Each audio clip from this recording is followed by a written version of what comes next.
Perhaps we need some outside universal threat to make us recognize this common bound. I occasionally think how quickly our differences worldwide would vanish if we were facing an alien threat from outside this world.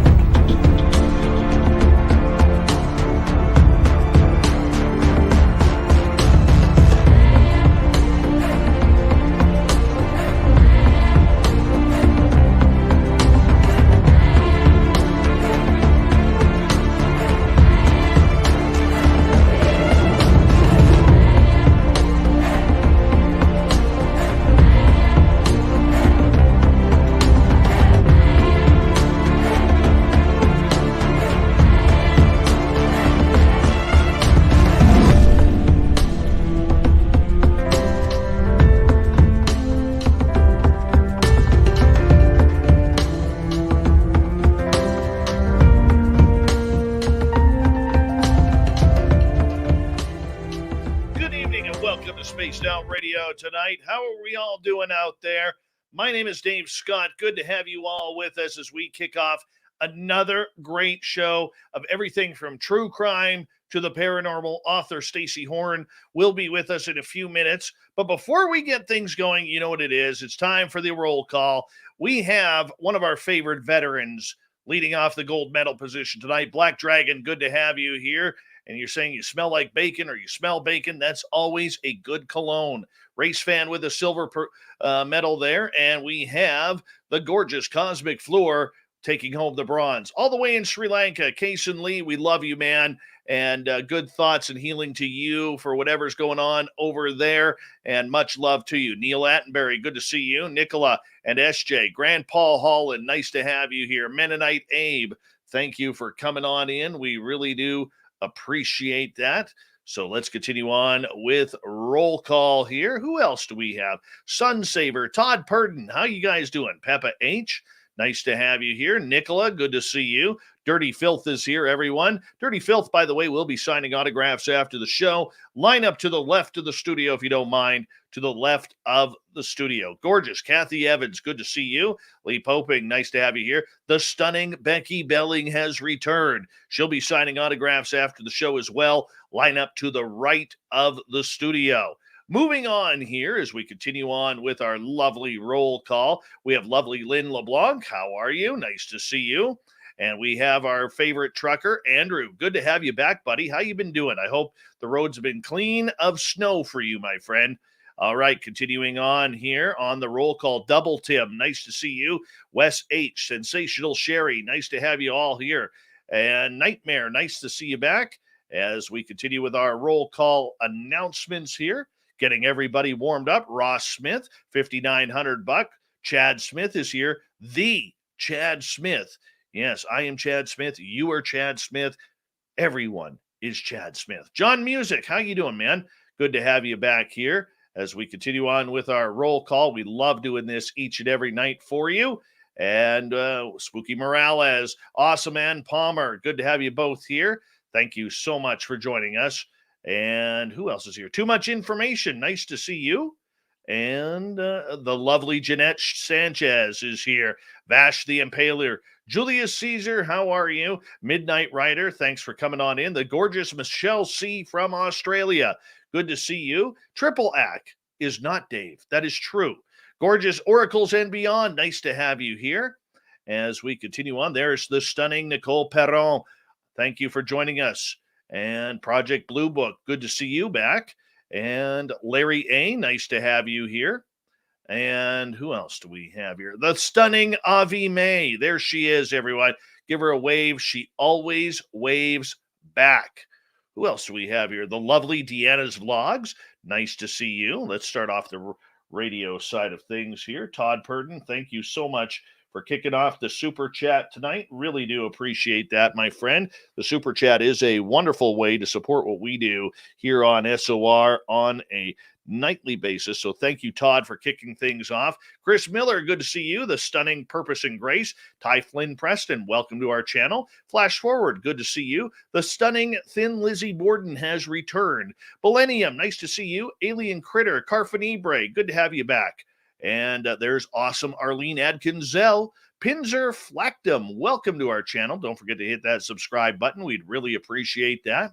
Uncle Dale and his Power Stash are here. If you are in Austin, Texas, and you see Uncle Dale, rub his Power Stash for good luck right through January 1st.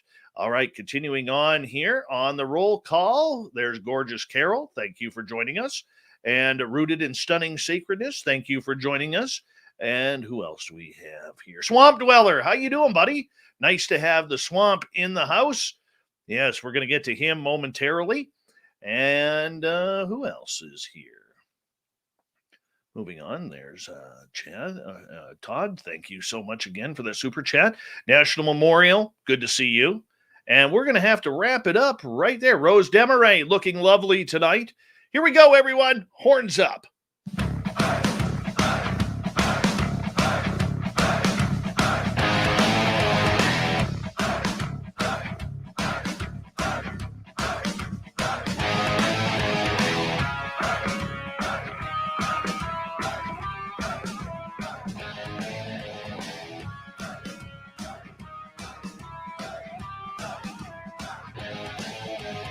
From the mountains of central British Columbia to you listening around the world, this, my friends, is Spaced Out Radio. I am your host, Dave Scott, sitting in the captain's chair of SOR headquarters. We welcome you to tonight's show on our terrestrial affiliates around North America, digitally on TalkStream Live, Revolution Radio, and KPNL. All of our archives are free. Go to youtube.com/Spaced Out Radio. Do old Davey the favor, hit that subscribe button. You can follow us on Twitter at Spaced Out Radio, Instagram at Spaced Out Radio Show, and on TikTok at Spaced Out Radio. Our website is spacedoutradio.com, where we have a plethora of features for you. Rock out to Bumblefoot, read Shirky Poo's Newswire. Check out our swag as well. Tonight's show is brought to you by Chive Charities. Help make the world 10% happier by visiting Chive Charities today. You can find them on our website. I got to tell you, I got some really cool news on Instagram. Private message from one of our listeners.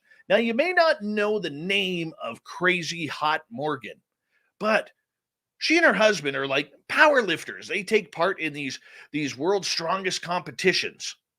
All right. And like they're both like jacked and bulked. And, you know, I mean, her husband's biceps are the size of Fap's head. I mean, to be absolutely blunt. But the other thing about Crazy Hot Morgan is she's a professional wrestler. And you know what's really cool? She sends me this picture of her in a wrestling match today, slamming this other lady into the mat. And the best part, she has named her finishing move the Spaced Out Slam. How cool is that? How cool is that? So we have an official wrestling move called the Spaced Out Slam. You know how pumped up I am for this? Because one of the things, like growing up, I always thought like wrestling was awesome. Fantastic. So Crazy Hot Morgan, big shout out to you for the Spaced Out Slam. I hope you pin that lady for 1, 2, 3 in order to make that happen. Because that sounds like a winning move right there. Now, let's get over to space here for a second. I don't know if any of you have seen it out there, but we have a new picture from Mars. Well, it's not so new. It actually came out in 2006. So if you saw the photo, and I apologize to our YouTube audience, I actually meant to put the photo up here and I forgot. I did. So I will describe it. It is taken of Mars. And there is this strip that's supposed to be like a couple kilometers long. So about 2 miles, 3 kilometers. And this strip looks like at the end that there's a UFO at the end of it. So now the big debate is, number one, is this photo real? And number two, is this photo actually of a UFO crash on Mars? Now, when you zoom on in, it looks like a rock formation. It looks like there's pillars in there. And where the craft would be, if you look at it from a distance, it doesn't look like a craft at all. It actually looks like a round building. So if you get a chance, go online, check out this photograph. I want to know what you think. So when you check it on out, comment below if you're on our YouTube channel or on our social media on Twitter or wherever, and let us know what you think of that photo. I'll get Thin Lizzy to put something up with that photo on our new TikTok account. You can check it out there as well. So, yeah, you know what it's time for? It is time for us to get warmed up here before we bring in our guest, Stacy Horn. We got a new feature. It's called Swamped. Yes, our resident swamp dweller takes us into the night to give us some spooky stuff. So why don't we enter the swamp right now?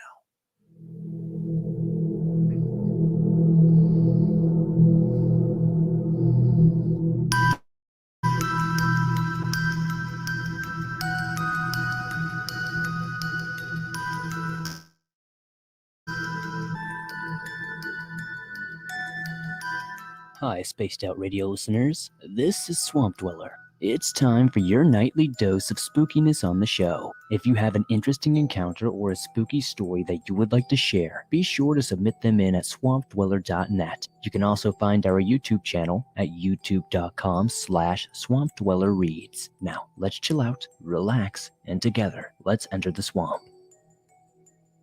I don't talk much about my job. And even with friends and family, I find myself not really knowing what to say because sometimes there are things that not everyone can understand, and this is why I came here. I'm pretty sure most of you will. And I thought you could also be interested in learning more about the place in which I work. You see, I'm a park enforcement patrol member. Basically, what I do is making sure, along with my colleagues, that the park is a safe and welcoming place to all visitors, and we also make sure that they follow our regulations. However, not all of our regulations appear on our website. This is for security reasons. So we must instruct visitors as soon as they arrive about our extra list of rules. Our park is a very nice place, actually. And there are amazing sights and landscapes to look at, but this doesn't mean there are no dangers. As much as any other place in the world, there will always be some. So, this is the reason why you must be careful if you ever decide to come and visit us. I am not comfortable with revealing either my real name or the exact location of the park. But I promise I'll do my best to give you as many details as possible about the strange events that happen here. You see, our park is a very regular place, in fact. Our staff members and visitors are not the only ones roaming here. For that reason, we also provide group tours to increase the safety level, because sometimes the rules are not enough. You know, some people just won't listen. They'll laugh about it, think of it as a joke, and then get in trouble. Only problem is that in most cases we find them when it's way too late to give a hand. I'll start from our very first rule. 1. Avoid the dogs. If they come at you, do not pet them and continue walking. Just ignore them. They can't touch you if you don't touch them first. Seems weird, right? What dogs are you even talking about, you may ask.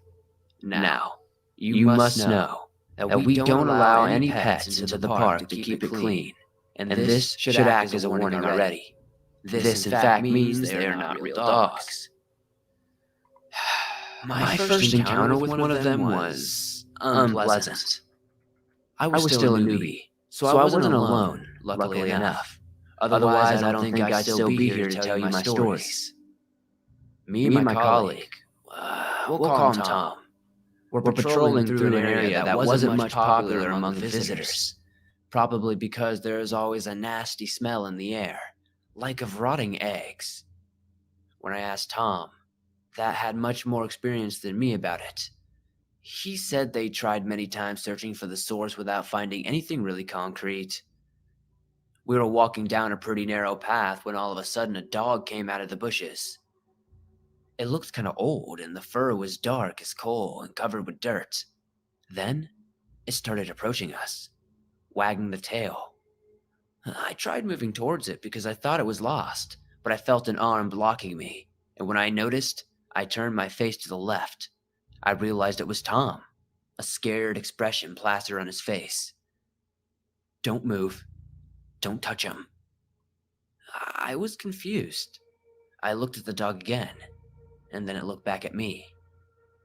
I felt my heart jump. There was something unnatural in the eyes, something that I can't quite come to explain.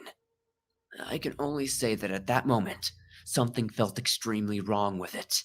Yet, the thing that looked like a dog didn't come too near us and simply stood there, wagging its tail and looking at us, waiting. Then, I understood why Tom told me not to touch it. The thing couldn't touch us unless we touched it first. I stepped back, and so did Tom. A few seconds passed, but it seemed like we had been standing there for minutes. The dog then growled and disappeared into the bushes, leaving me and Tom finally alone. This was my first encounter with one of these quote-unquote dogs, but not the last. I've met them many times, and yet I've never managed to understand what they truly are. What I know, however, is that you must never touch them. How is it possible that our staff is aware about this? The following story was told to us. Another great story by our man Swamp Dweller here on Spaced Out Radio. So thank you so much, Mr. Swamp. Make sure you go over to his YouTube channel, Swamp Dweller, and make sure you hit that subscribe button. We really do appreciate that, my friend. We'll get to another one tomorrow night. Now, we got a beautiful guest for you tonight. As you know, Stacy Horn, she is someone who has the ability to really transcend a lot of different topics as an author. She's a researcher. She has written 6 nonfiction books, including books like Damnation Island, Poor, Sick, and Mad Criminal in the 19th Century New York. She's also stepped into the paranormal at times with other great books like The Restless Sleep. Unbelievable investigations into ghosts, poltergeist, telepathy, and other unseen phenomena from the Duke Parapsychology Laboratory. And first off, in the first part of the show, we are going to be talking to her about New York City's cold cases, the Restless Sleep, inside New York City's cold case squad. I mean, this is just some great true crime that we have going on. Stacy Horn, welcome to Spaced Out Radio for the first time. How are you? I'm good. I'm great. Thanks for inviting me to be on the show. Well, it's going to be absolutely great here because very rarely do we see an author on this show who has a multitude of different topics that you have covered over the years. I mean, usually you get an author and they're so focused on that genre that they're getting it. You've kind of bounced all over the place. You know, I respect that. I think that's actually the best part of getting to write books is you can just pick a topic that's interesting to you and then you get to research it for a long time and write about it and immerse yourself into it. Why would I want to do the same subject again and again? I can attest to that. You know, it's kind of like this show every night. You know, I mean, you can only do so many UFO shows before you're like, hey, I need some true crime. I need a paranormal fix. I need to talk about near-death experiences, OBEs, or even Dogman or Bigfoot. So I do understand that. But, you know, for you, I mean, is it all about your imagination or is it about your love of research of weird stories and true stories that are out there? Well, I'd like to say it's my imagination, but it has little to do with my imagination. I mean, the subjects that I read, my books are nonfiction. So when it comes to a book like the Parapsychology Laboratory, I mean, I guess to some degree it's a function of what you believe or don't believe. But well, when we talk about this, I'll go more into it. But the men and women at the Parapsychology Laboratory were scientists, so the experiments and the research that they did is solid. Interesting. Very interesting as you kind of go through that. So for you, I'm very curious. How did you become a writer? Is this something that you wanted to strive for as a young child, or was this something you kind of fell into because your curiosity got the best of you with a lot of these interesting subjects? I actually made up my mind to be a writer when I was 9 years old. And then for some reason, I didn't pursue it for a long time. I had a whole lifetime of a career doing other things. And I wrote my first book when I believe I was in my 30s. And the book that we're going to talk about tonight was my second book, and it was my first real serious book. And it's funny, like you were saying, I jump around in subjects, and the other side to the fun part about getting to write about a bunch of different subjects is I always begin each book absolutely terrified because I don't know anything about what I'm about to write about. And I will never forget, for this particular book, The Restless Sleep, the first meeting that I had, I went in to meet with the commanding officer of the cold case squad and his second in command. And I just didn't know anything about police, true crime, cold cases, nothing. And I just remember walking in there, just babbling and trying to convince them that I'm the person to write this book who knows nothing. And them just looking at me, I thought that they thought I was an idiot, but apparently I made a good impression and I got to write the book. So for you, getting that break, there's a lot of authors out there who really struggle in making a living off of this. We know quite a number of authors who come on this show on a weekly and monthly basis, and some of them are doing it for the love of writing, and others are doing it for a career. How have you been able to etch a career in such a tough field? Well, for a long time, I was able to do nothing but write books, but the publishing industry, it's like, it's getting harder and harder. And now I do have a day job.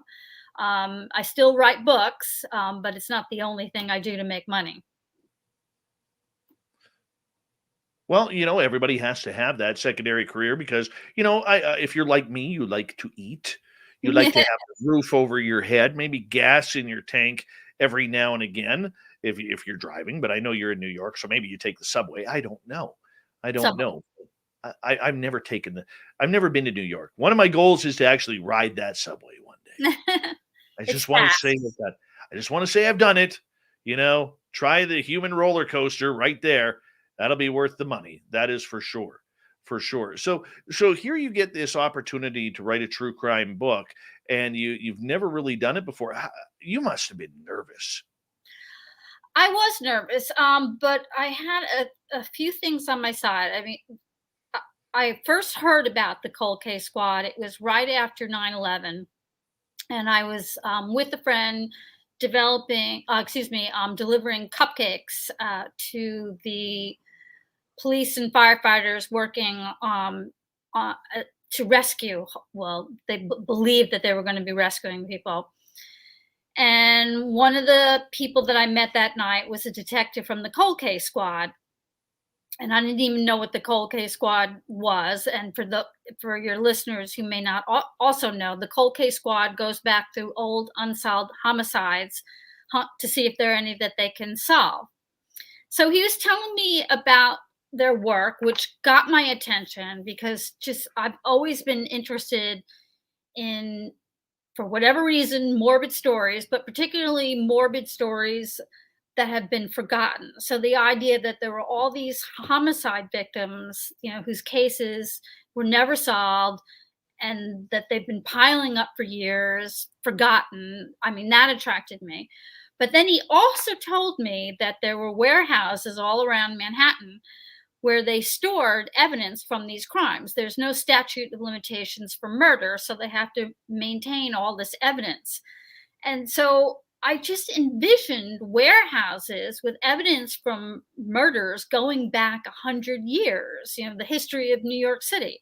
And I had to get inside these warehouses. I had to see what was in there. I don't blame you. I mean, this is where curiosity can really, kill a cat here. No pun intended, of course, because I know you're a cat owner and a cat lover. So, right. And so many of our audience as well. But I mean, this story going over the last century of cold case files, missing people, murders that are unknown, and so on and so forth. I mean, where do you even start on something like that? Well, where did I start? Well, The first thing I learned, which was almost every day I learned something that shocked and surprised me. And one of the first thing I learned was the shocking number of how many murders do go unsolved. I had the impression that most murders are solved. Like, I knew not all of them would be solved, but I still thought most were solved. And I learned that anywhere from 30 to 50% of the murders that happen a year never get solved.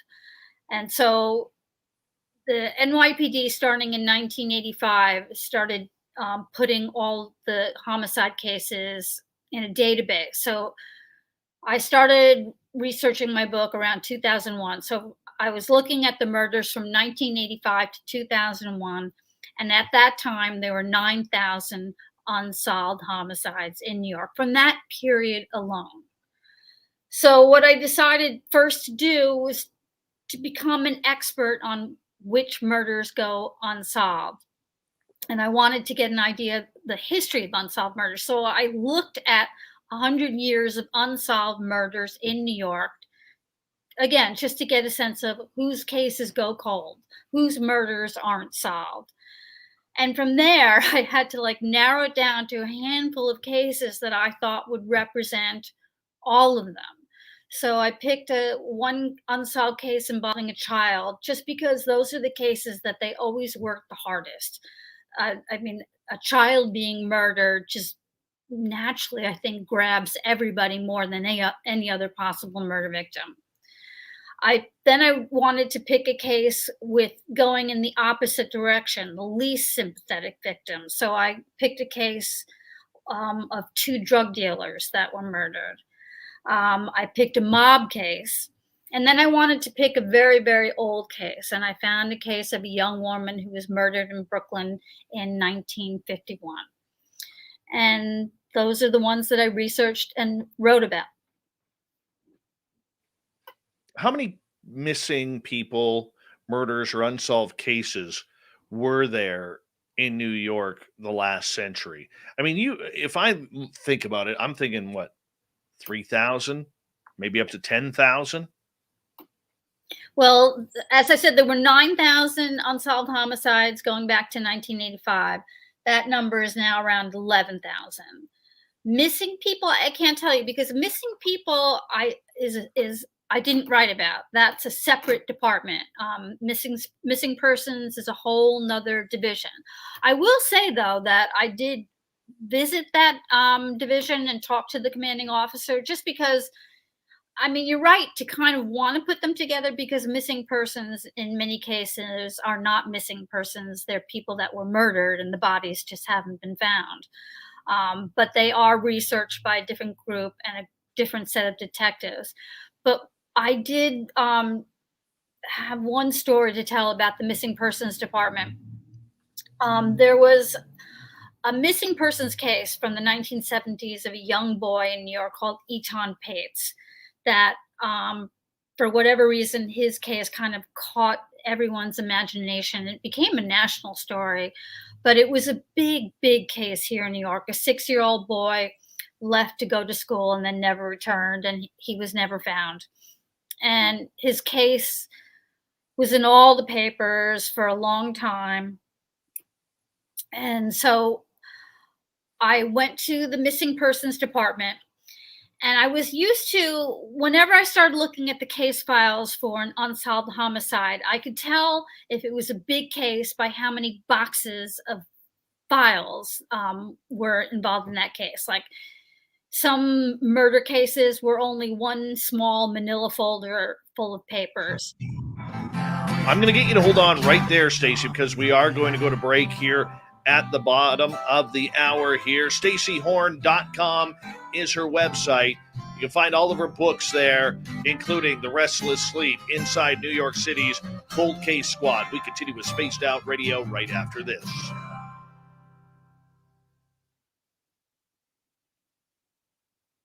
All right, we're clear. There we go. Quick first hour right there. Warmed up, stretched, ready to get into the deep stuff when we come back.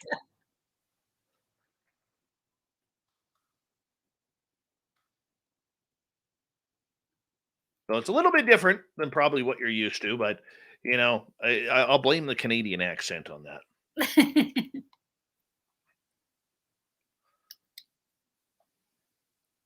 That's right, Mike L. Going to be a fast night tonight. Going to need a part 2, probably already. You guys just wait until we get into her study of Duke University's parapsychology department. Holy cow, this is crazy. Crazy talk. Yeah. I feel like your listeners might be more into that. Oh, they're into everything. They're into everything. I punish them with so much UFO talk that you are a breath of fresh air. The Duke research was fun, though. That was a lot of fun for me. All right. Cosmic Floor would like to know, what is your thoughts of eating breakfast foods for dinner? My thoughts on that? Yes. This is a serious question here.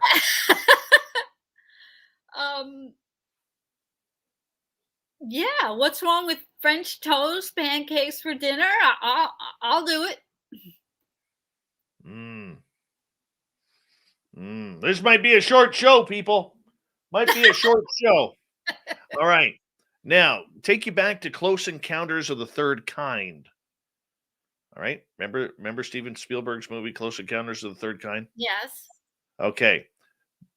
Devil's Tower in Wyoming. Yes. Are you on thinking it's a stump or a rock? Is this a question that is there a ongoing debate about this? Every night it happens here. Well, I don't know, actually, but if I had to guess, rock. Okay. All right. Yeah, that just throws my theories right out in the garbage. Right there. I don't know, though. I haven't been out there. I'm not a geologist, so. Okay. Well, we'll let it slide for this one. We'll let it slide. I love that movie. See, here's another question right here. Ask if she eats breakfast for dinner. See, people want to know this stuff because apparently I'm the weirdo. All right. Thomas Fessler, great show earlier before ours, by the way. And all our listeners, if you're looking for a great warm-up to Spaced Out Radio, Thomas Fessler's Disclosure Tonight on YouTube has just a fantastic show. Fantastic show. You need to check him on out. Hit that subscribe button there. Thank you so much, Thomas, for the super chat, along with Todd Purdon as well. The super chat is a wonderful way to support what we do on this show on a nightly basis. Alien Critter, how you doing, man? Good to see you back. Who else has joined us here late? Bigfoot, Michigan Rob, nice to see you, buddy. And sorry I couldn't make it earlier, man. Sovereign, how you doing, man? Nice to have you back as well. So there we go. Oh, there's our buddy Merle. Merle it up, people. Merle it up. He likes to drink Merlot. Yes. The Merly bird gets the worm. You know where I'm going with this. Hi, Ann B. How are you? And Stacy's like, what the hell did I get myself into here? No, I'm not into that. We're all about having some fun here. All right. There goes our audience now. Merling it up. And yes, hello to who else is joining? The lovely and talented Amy Vegas. Oh, don't forget, we're going to be putting out some plans very soon about our Vegas party for Spaced Out Radio, April 22nd to 24th. And we want to make sure all of our listeners who want to attend can attend. There is no cover. There is no fees. You just got to get there, man.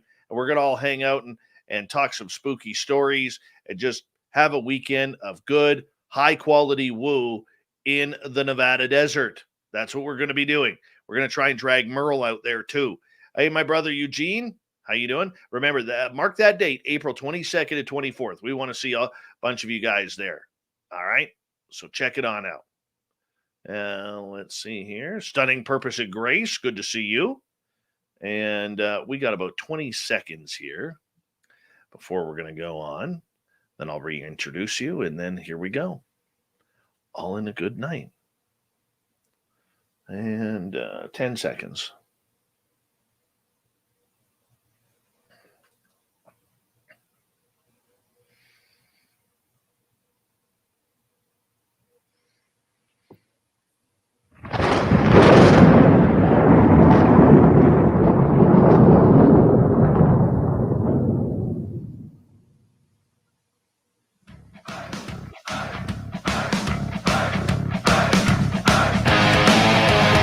Second half hour of Spaced Out Radio is now underway. My name is Dave Scott. Thank you so much for joining us. We really do appreciate earning your listening ears. Want to remind you, if you've missed portions of this show or others, check out our free archives by going to youtube.com/Spaced Out Radio. Do me the favor, hit that subscribe button. Our website is spacedoutradio.com. We have a plethora of features for you, including Rockin' Out to Bumblefoot, reading up on Shirky Poo's Newswire. Check out our swag as well. Follow us on Twitter at Spaced Out Radio, Instagram at Spaced Out Radio Show, and now on TikTok at Spaced Out Radio. Author Stacy Horn is here. We're talking about cold case files out of New York, thousands of them, and she only had to pick a few to write an incredible book on. And the book is called The Restless Sleep, Inside New York City's Cold Case Squad. And you can find it on Amazon as well as major bookstores. Stacy, welcome back. Great to still be here. All right. How did you come across the cases that you wanted to cover with so many to choose from? What were you looking for? I honestly didn't know what I was looking for. It was finding 4 needles in a very, very, very large haystack. The only one that I instantly gravitated towards was I was in one precinct and I found a box of case files and no one had opened that box in like 30 years. So I just knew I had to pick something from that box. And that was the 1951 case I wrote about, Jean Sanseverino, a young girl who came to New York from Alabama and was murdered. The other cases, it was more, I would talk to the detectives and ask them, what they were working on, what cases were memorable to them. And after hearing them talk about the cases, I would choose from that. I felt the story when I heard them and when I heard their passion and heard them talk about what they had to do to solve the case. And that's what drew me into the cases. I guess I would say I almost picked the detectives before the case. The stories you must have heard from the detectives. I mean, we always think of police officers, especially detectives looking into these types of cases as rigid, as cold. We don't see them really putting their own personal emotions in the way of everything. I mean, how personal were they taking a lot of these cases? Did they feel like they were failing not only the family, but the public at large? I would say they do take it very personally. They get very close with the families of the murderers as well as the families of the victims. They get close to their informants on the case. They get very protective of everyone involved. With one of the cases that I wrote about, a particularly horrible case. This was a young married couple. These were the 2 drug dealers that were, well, actually only one of them we know for a fact was a drug dealer. We don't know that the wife was involved with selling drugs. But they were murdered. They had 3 young children at the time. I'm not sure I'm going to remember their exact ages, but they were in the area of 2, 3, and 4 years old. It might have been 2, 4, and 6, but they were very, very young children. And the murder was planned, and the murderers brought their girlfriends along to babysit the children. And so the girlfriends took the 3 children to another room while the murderers had the couple in another room. They were there to get the drugs, to steal the drugs. And so what kills me about this case is the women that were babysitting the children had children of their own. And when their parents started to be murdered, they could hear everything. They could hear the screams. They could hear everything that was going on. So the children started crying and screaming. And these women are going, oh, it's going to be fine. Don't worry, it's going to be fine. And they were comforting the children, knowing very well that it wasn't going to be fine at all. And then when they were done, when they found the drugs, murdered the parents, they left. And they left the children there with the bodies of their parents. And one of them was old enough to call 911. And I listened to that 911 recording, and I almost have a panic attack just remembering it. But it was just this one little boy calling for help. And he was only 6.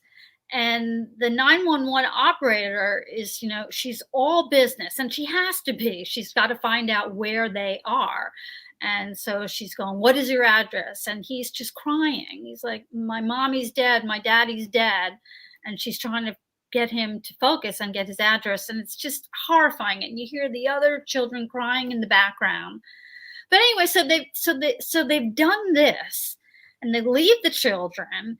And what they do next is they get a nice hotel, and in the morning they use the money that they found. These women, I don't know why I get angrier at them. They didn't do the actual murder, but they took this money and bought presents for their children. And I just thought, you're essentially giving your own children presents that were bought by the murderers of others, and it's like you poisoned your children with these presents. And anyway, that's one of the stories I wrote about. But now nobody's going to want to read this. It's so horrifying. You know what, though? I think when it comes to kids, though, we never want children to have to deal with adult problems. I mean, that's just horrific. Isn't it? I mean, wow. I just, that just pisses me off so bad. Yeah. It really does. I mean, but on the flip side, when you have people in that type of lifestyle, certain things don't matter. The job has to get done. Yeah. Crime. It's a very complicated subject.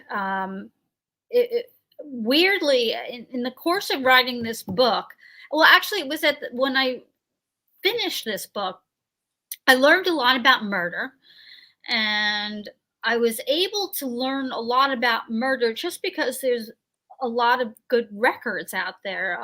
Police departments voluntarily report all the murders in their area to the FBI. And the FBI puts out reports every year called the Uniform Crime Reports. They have another name for it. But anyway, I'm able to look and see how many murders are committed every year, any place in America. And I can learn a lot about, which ones were solved, who the victims were, who the perpetrators were. I mean, if you want to study and learn about murder, there's a lot of data out there. And just as my book was coming out, there was a very big white collar crime that the trial had just ended, and the guy was convicted. I think it was Bernie Ebbers, but it was a big white collar crime. And I thought, oh my God, that's interesting, because I had just spent 2 years researching murder, and I knew exactly, how much effort is put in by police departments to solve murders. And it's a lot. Like, they spend a lot of time, a lot of money, a lot of manpower solving murder. And I just wondered, how many white collar crimes, like I knew how many murders are committed a year. I knew how many murders are solved a year. I thought, how many white collar crimes are there? How many white collar crimes are solved? And what are the losses? Like how much money or what are the losses? And so I started looking into it, and I couldn't find out anything. I called up every place that I thought researches and tries to investigate white collar crime. I called the FBI, I called the SEC, I called the Attorney General, I called everyone I could think of, and I said, how many white collar crimes are you investigating? Like, how many white collar criminals are there? How many white collar trials are there every year? How many white collar crimes? They said, we don't know because we're not keeping track. And everyone I talked to, from the FBI to the SEC, and this was in 2003 or 4, they said nobody's keeping track of that. And so I said, you can't even tell me how many, white collar crimes your own office is investigating.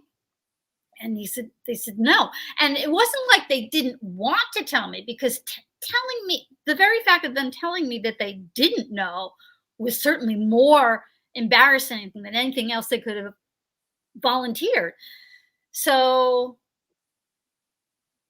it was like the beginning of something in my mind that, like, we put all this effort into investigating and solving street crimes and putting those people in jail, and we do not do the same with white collar criminals.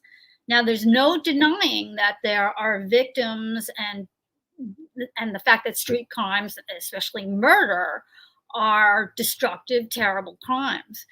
But even murder, and I know I'm going to sound terrible for saying this, but if someone murders someone, so that person is affected and their family is affected, but it's a relatively contained, terrible crime. But when someone, like if you look at the opioid crisis, when they put out a drug that they know is as addictive as it is, and then says it's not addictive, and then causes all these deaths, that is a much more widely destructive crime. And yet we don't call that murder, and nobody that is involved in that crime has gone to jail yet that I know of. So now writing that book about murder sent me into another direction with criminal justice. How hard is it? No, I think that's great, because seeing your own emotion in it leads to my next question, which is, how hard is it for you to separate the writer from the person when you're having to deal with the uglier side of humanity? It's hard, depending on the situation. With the Restless Sleep, I enjoyed very much getting to know the detectives, though. The detectives that I wrote about were fine with me. The NYPD as a whole is a very conservative group. I'm a very liberal, politically minded person, so they had mixed feelings about me. But they were all happy with the book in the end. I was very fair, and I kept my own politics out of the book and just talked about what they do. But other things I couldn't handle as well. In the end, I decided not to talk to any murderers, because the little contact that I did have with them in the beginning, they were so repulsive to me. I just didn't want to spend any time with them. So I decided I don't want their attention. They don't deserve my attention. And I'm going to focus on the detectives and what they do, and what I did in the book was I would describe the murder very, very briefly, and then that was it. All the rest of the book is about the investigation. What caught you off guard about the way the investigations are done in these cold case files? Well, when I've got a cat. I don't know if you can see him. That is fine. There's a beautiful cat. Beautiful cat. A lot of things surprised me. Like, I had this sense that most cases were going to be solved or had been solved by DNA. And it turned out only a tiny, tiny percentage. Like, at the time that I wrote my book, only 2% of the cases that they solved were solved using DNA. And what I didn't realize at the time, it's less true now, but I was writing this book after 9/11, so my research started in 2002. And what I didn't realize was how new using DNA forensically was. Like the test to do it had only been introduced like sometime in the late 80s. The NYPD didn't even have a lab to do DNA analysis until 1992. And the FBI only started collecting profiles in the 90s, and the database that everybody's familiar with, CODIS, where they on TV when they're always uploading DNA profiles, it's to CODIS.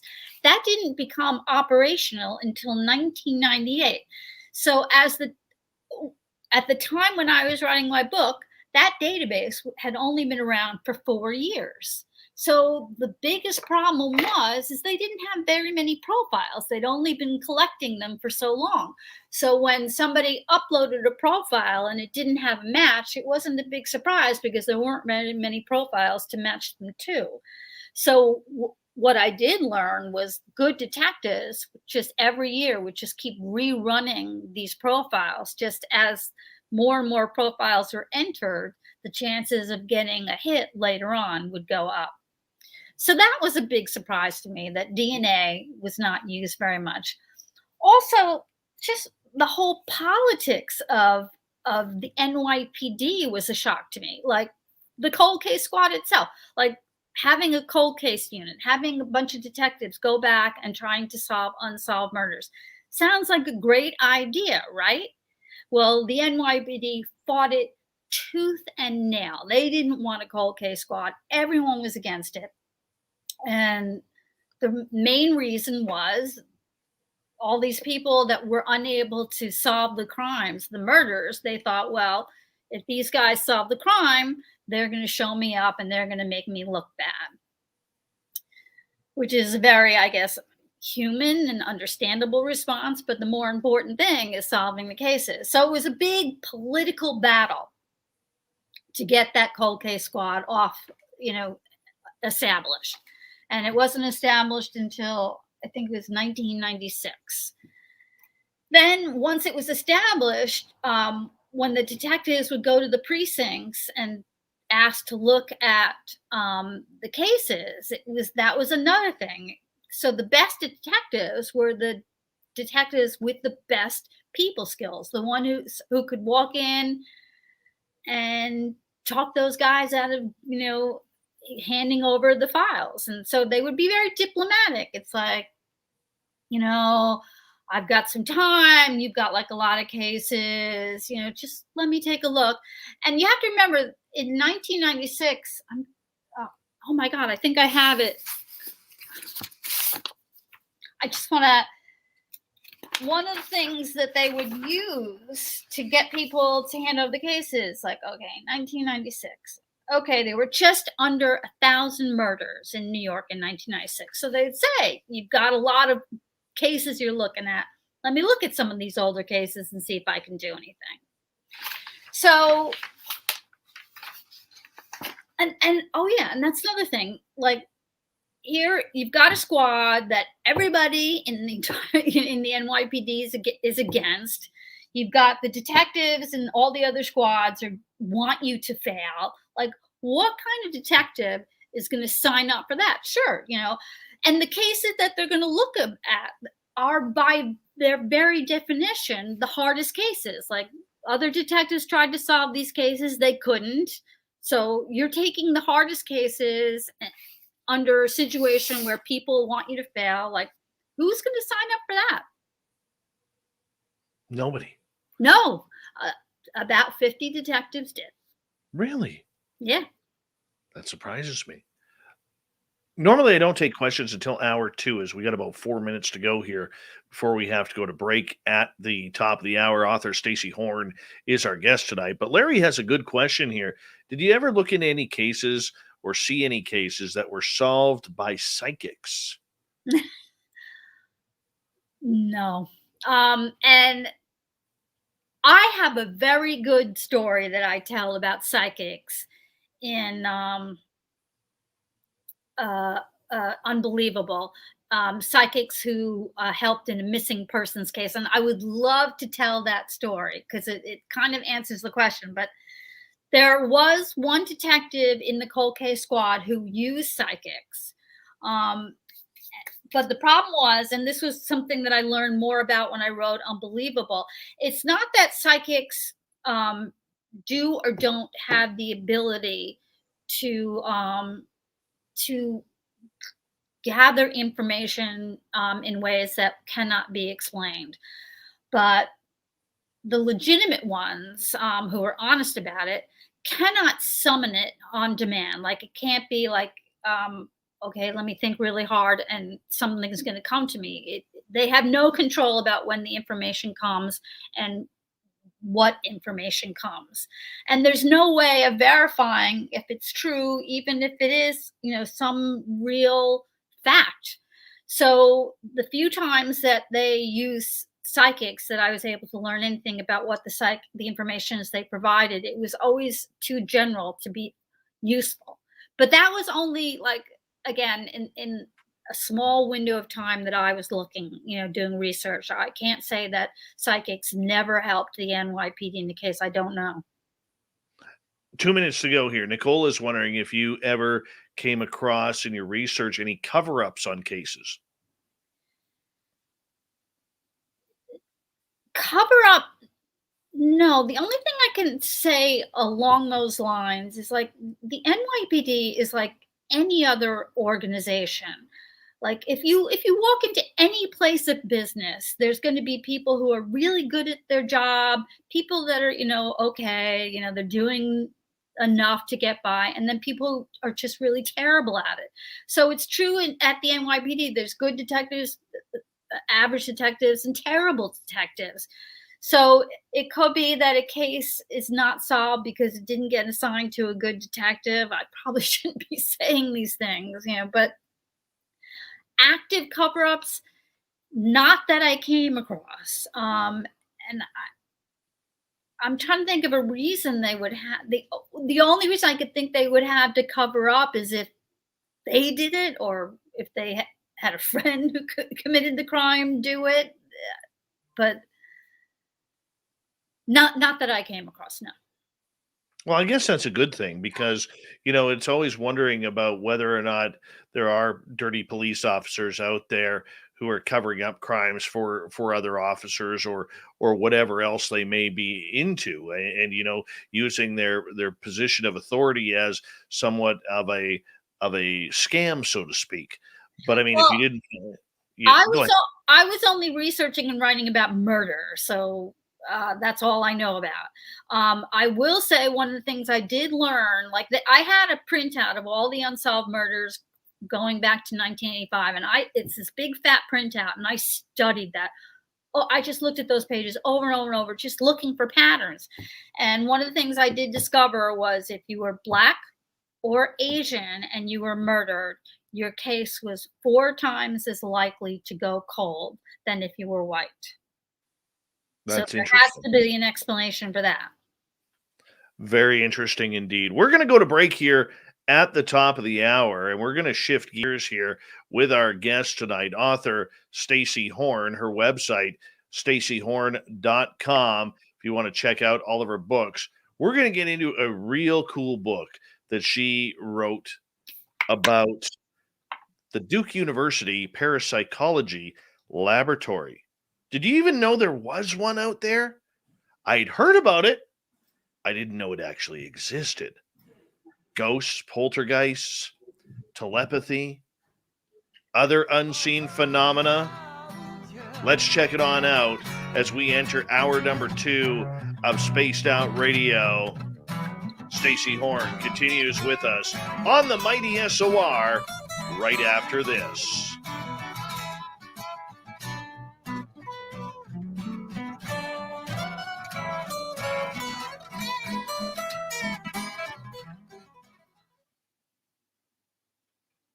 All right, we're clear.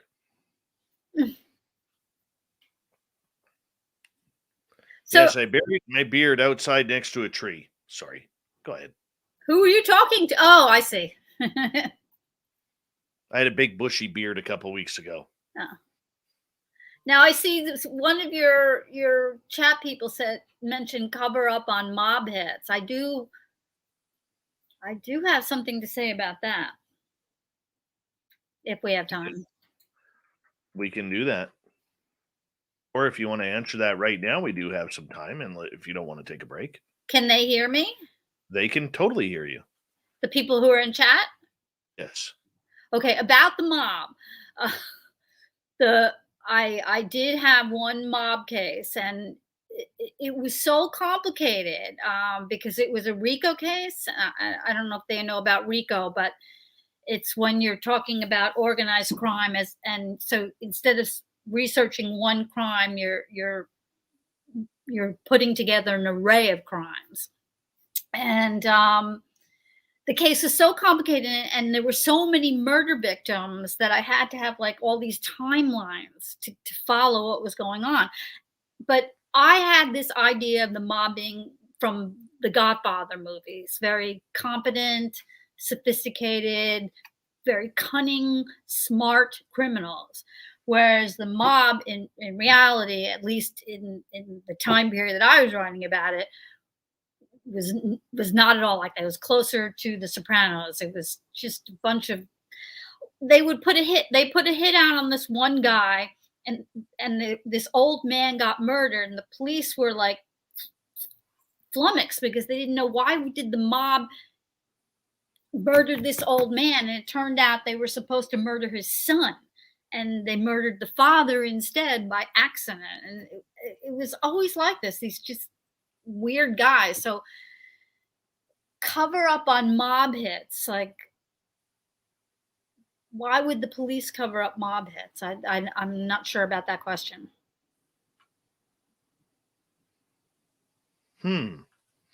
Very interesting. Very interesting. Oh, and I was threatened by the mob because of what I wrote. I wrote about this one guy. He came to one of the commanding officers taught at John Jay College, and he invited this mobster in to talk about the mob. And this guy presented himself like he was Tony Soprano, but he was really just a sad guy, very, very low on the mob totem pole. And he just sounded like he had this really terrible life.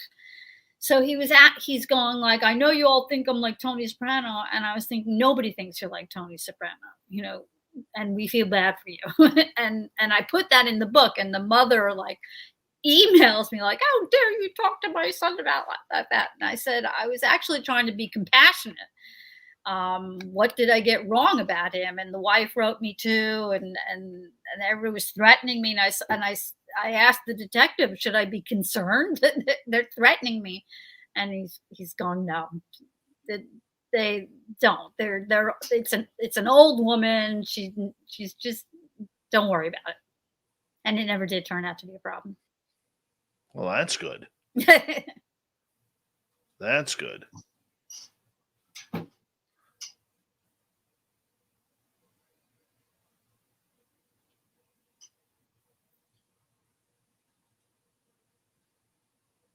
All right. We've got about 2.5 minutes to go here before we got to come back to the show. The mob thing scares me. Which mob thing? Everything to do with the mob. It's just freaky lifestyle. But all these things that we thought were true about the mob, it just turned out to be not true. Like all these do's and don'ts, like neighborhoods where the mob are supposed to be the safest because the mob makes sure, that nobody's committing crimes except them. And that's not true. That they don't, they won't hurt women. They do. This whole mob code just turns out not to be true. Weird. Totally odd. Quickly here, I want to remind people that Lynn Wallington has a new start time on the weekends from 6 p.m. Pacific to 8 p.m. Pacific. That's 9 p.m. to 11 p.m. Eastern time, and then followed by After Hours with Big Willie, Gemma Jade, and the fedora-wearing John Hudson on Saturdays and Sundays following Lynn. We had a great turnout last week. We hope that you all turn out again for both shows. That's 5 hours of entertainment for you right here on our Spaced Out Radio YouTube channel. We really do appreciate the love and support. I want to say a big thank you to both Thomas and Todd for the super chats tonight. It's a great way to support what we do on a nightly basis here with Spaced Out Radio. So thank you so much for the love. We really appreciate it. Big thank you to all the veterans who are listening into our show tonight. We love you. You always have a safe home in our chat rooms, wherever you are, whether it's in our YouTube chat, on Revolution Radio, wherever you may be. Always a good time with the veterans here. And all our regulars, great to have you here. Don't forget, you can go to our website, spacedoutradio.com, and get some really cool swag. And Kira, we put up some tank tops for you. You wanted tank tops. I thought of you. Put some tank tops up there for you. All right, we're going to get going here with hour 2 in about 3 seconds. So get ready, people. Here we go.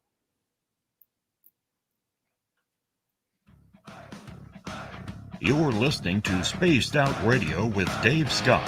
Follow Dave on Twitter at Spaced Out Radio and on Facebook, Spaced Out Radio Show. Hour number 2 of Spaced Out Radio is now underway. Thank you so much for tuning us in tonight. We really do appreciate earning your listening ears wherever you are on this beautiful planet we call Earth. Hello to everyone listening in on our terrestrial affiliates around North America and digitally on TalkStream Live, Revolution Radio, and KPNL. All of our archives are free. Go to youtube.com/Spaced Out Radio. Do old Davey the favor, hit that subscribe button. The Desert Clam has set the password for tonight in the SOR Space Travelers Club. Balustraria. Balustraria is your password. Use it wisely, space travelers, as the Clam sets the password each and every night right here on Spaced Out Radio. Our website is spacedoutradio.com. We have a plethora of features for you. Rock out to Bumblefoot, read Shirky Poo's Newswire. Check out our swag as well. Follow us on Twitter at Spaced Out Radio, Instagram at Spaced Out Radio Show, and now on TikTok at Spaced Out Radio. We continue on tonight with author Stacy Horn, shifting gears a little bit here. As the first hour, we talked about cold cases in New York City that she wrote a book on that you can check out on Amazon or her website, stacyhorn.com. We're going to go into a different direction here because she is an author of many genres. This one, paranormal. Yes, her book, Unbelievable, Investigations into Ghosts, Poltergeist, Telepathy, and Other Unseen Phenomena from the Duke Parapsychology Laboratory. Stacy, welcome back. Great to still be here. Wonderful. We're glad you're here, too. Have you always had an interest in the paranormal? I have always loved a good ghost story, yes. Do you remember the first one? Have you ever experienced anything? I did. Though I didn't know, like I was a very young child, so I didn't identify it as a ghost story at the time. But when I was very little, I used to just wander off and get lost all the time. And one time I wandered off and I didn't know where I was, but there was an old woman in the front yard and she had cats. And I asked her if I could come in and play with her cats. And she said yes. She invited me inside, gave me milk and cookies, let me play with her cats. And I described where I lived and she got me home. And I got into a lot of trouble for wandering off yet again. But a year later, I remembered her and I wanted to go visit her. And I remembered where she lived and I wanted to visit her cat. So I went back to her house.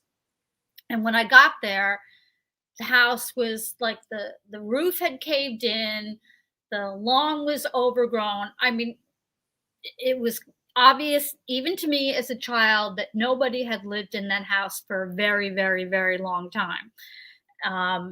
So I was standing in front of the house, just, I didn't know what to make of it. Like I'm looking at it going, okay, nobody's lived here for years, and I was here last year, so I didn't know how to explain it to myself. And a woman next door saw, this little girl standing in front of the house, and she said, "Are you okay? Are you in trouble? Are you hurt? Can I help you?" And I said, "Where is the lady who used to live here?" And she said, "Why?" And I said, "I wanted to visit her. I met her last year." And she looked at me and she said, "You could not have met that lady. She hasn't lived here for a long time." And as she said that, I knew it was true. But again, I didn't know how to explain it to myself. And I said, "Oh, okay, I must have the wrong house. Thank you." And she went off, and I went into the house, and I heard a voice say to me, "Look in the bedroom." And I actually didn't know where the bedroom was, but it was a very tiny house. There's only so many places it could be. I walk into a room. Oh, and the table that I had sat in was there, but it was like the ceiling had come in on it, and there was like dirt and wood. And I went into the bedroom, and there was a carton there, and inside the carton were 4 baby kittens. And so I picked up the box of kittens and took them home and asked my mother if we could keep them. And she said yes. And the way I explained it to myself was the little old lady from wherever she was wanted me to have those kittens. And that she's the one who said, "Go into the bedroom." And so. Wow. I mean, my mother, she's no longer alive, but she could have verified that, yes, I brought a box of kittens home that day. You have a love for cats, so that makes sense.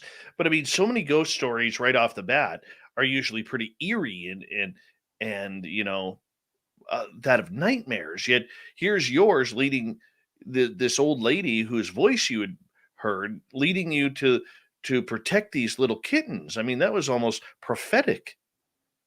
And again, like I certainly knew what ghosts were, but I didn't think to myself, a ghost is speaking to me. When I realized that I could not have met that lady that I met, I didn't say to myself, "Oh, I must have talked to a ghost." I mean, I didn't know how to explain it. All right. Well, let's shift into writing a book about the paranormal. How did you first learn about Duke University's parapsychology department? Well, I'm like you. I've always heard about the Duke Parapsychology Laboratory. Like I didn't know anything about it, but I'd heard Duke Parapsychology Lab off and on over the years. And I had actually proposed writing a book about a ghost story in Manhattan from the 1960s. And a publisher said, "Well, this is a good ghost story, but I grew up not far from the Duke Parapsychology Laboratory, and I always wondered what went on in there. How about writing a book about that?" And I thought, "Oh my God, that's a great idea. I mean, there must be a lot of great stories in that lab." So I said, "Sure." And the Duke lab closed in the 1960s, but it continued outside the lab, and it still exists, and it's still in Durham, North Carolina. So I called up the lab, asked, if they would be willing to talk to me. They said absolutely, and they told me that Duke University possesses all the records from the parapsychology laboratory when they had it.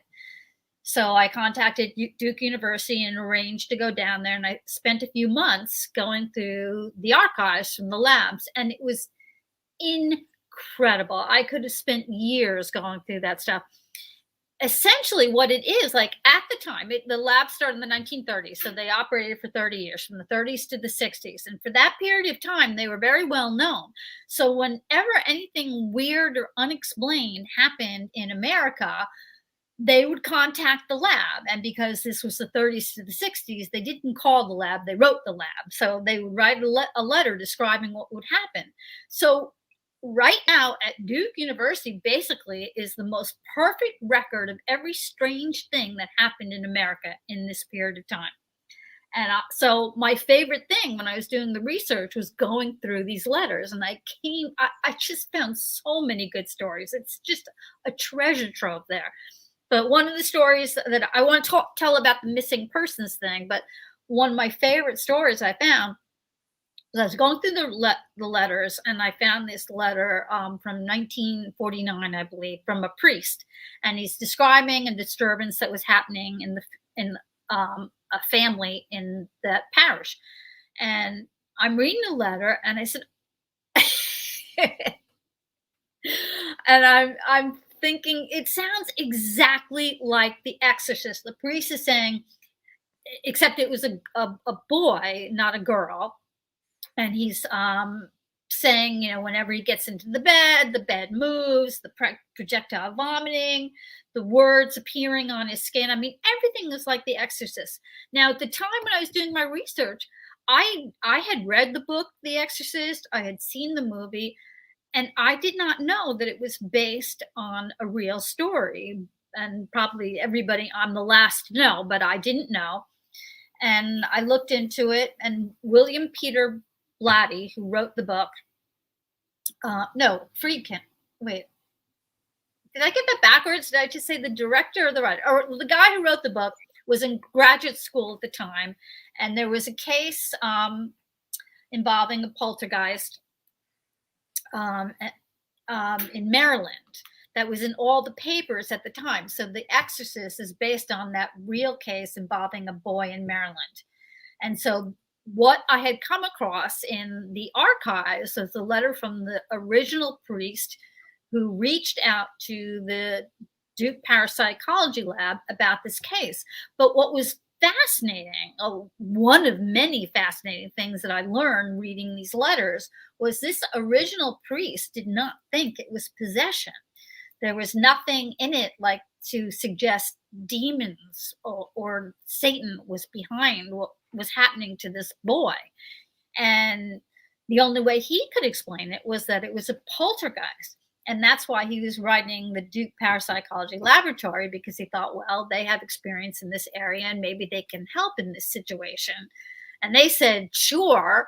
But by that time, the family had kind of had it with scientists because they had taken him to hospitals and all sorts of places and nobody could help them. And so by that time, 2 Catholic priests had approached the family saying, we can help, we'll perform an exorcism. And so they said, okay, we're going with the priest. Like they'd had it with research. They just wanted relief. So they said, no, thank you to the Duke lab. And they went with the priest instead.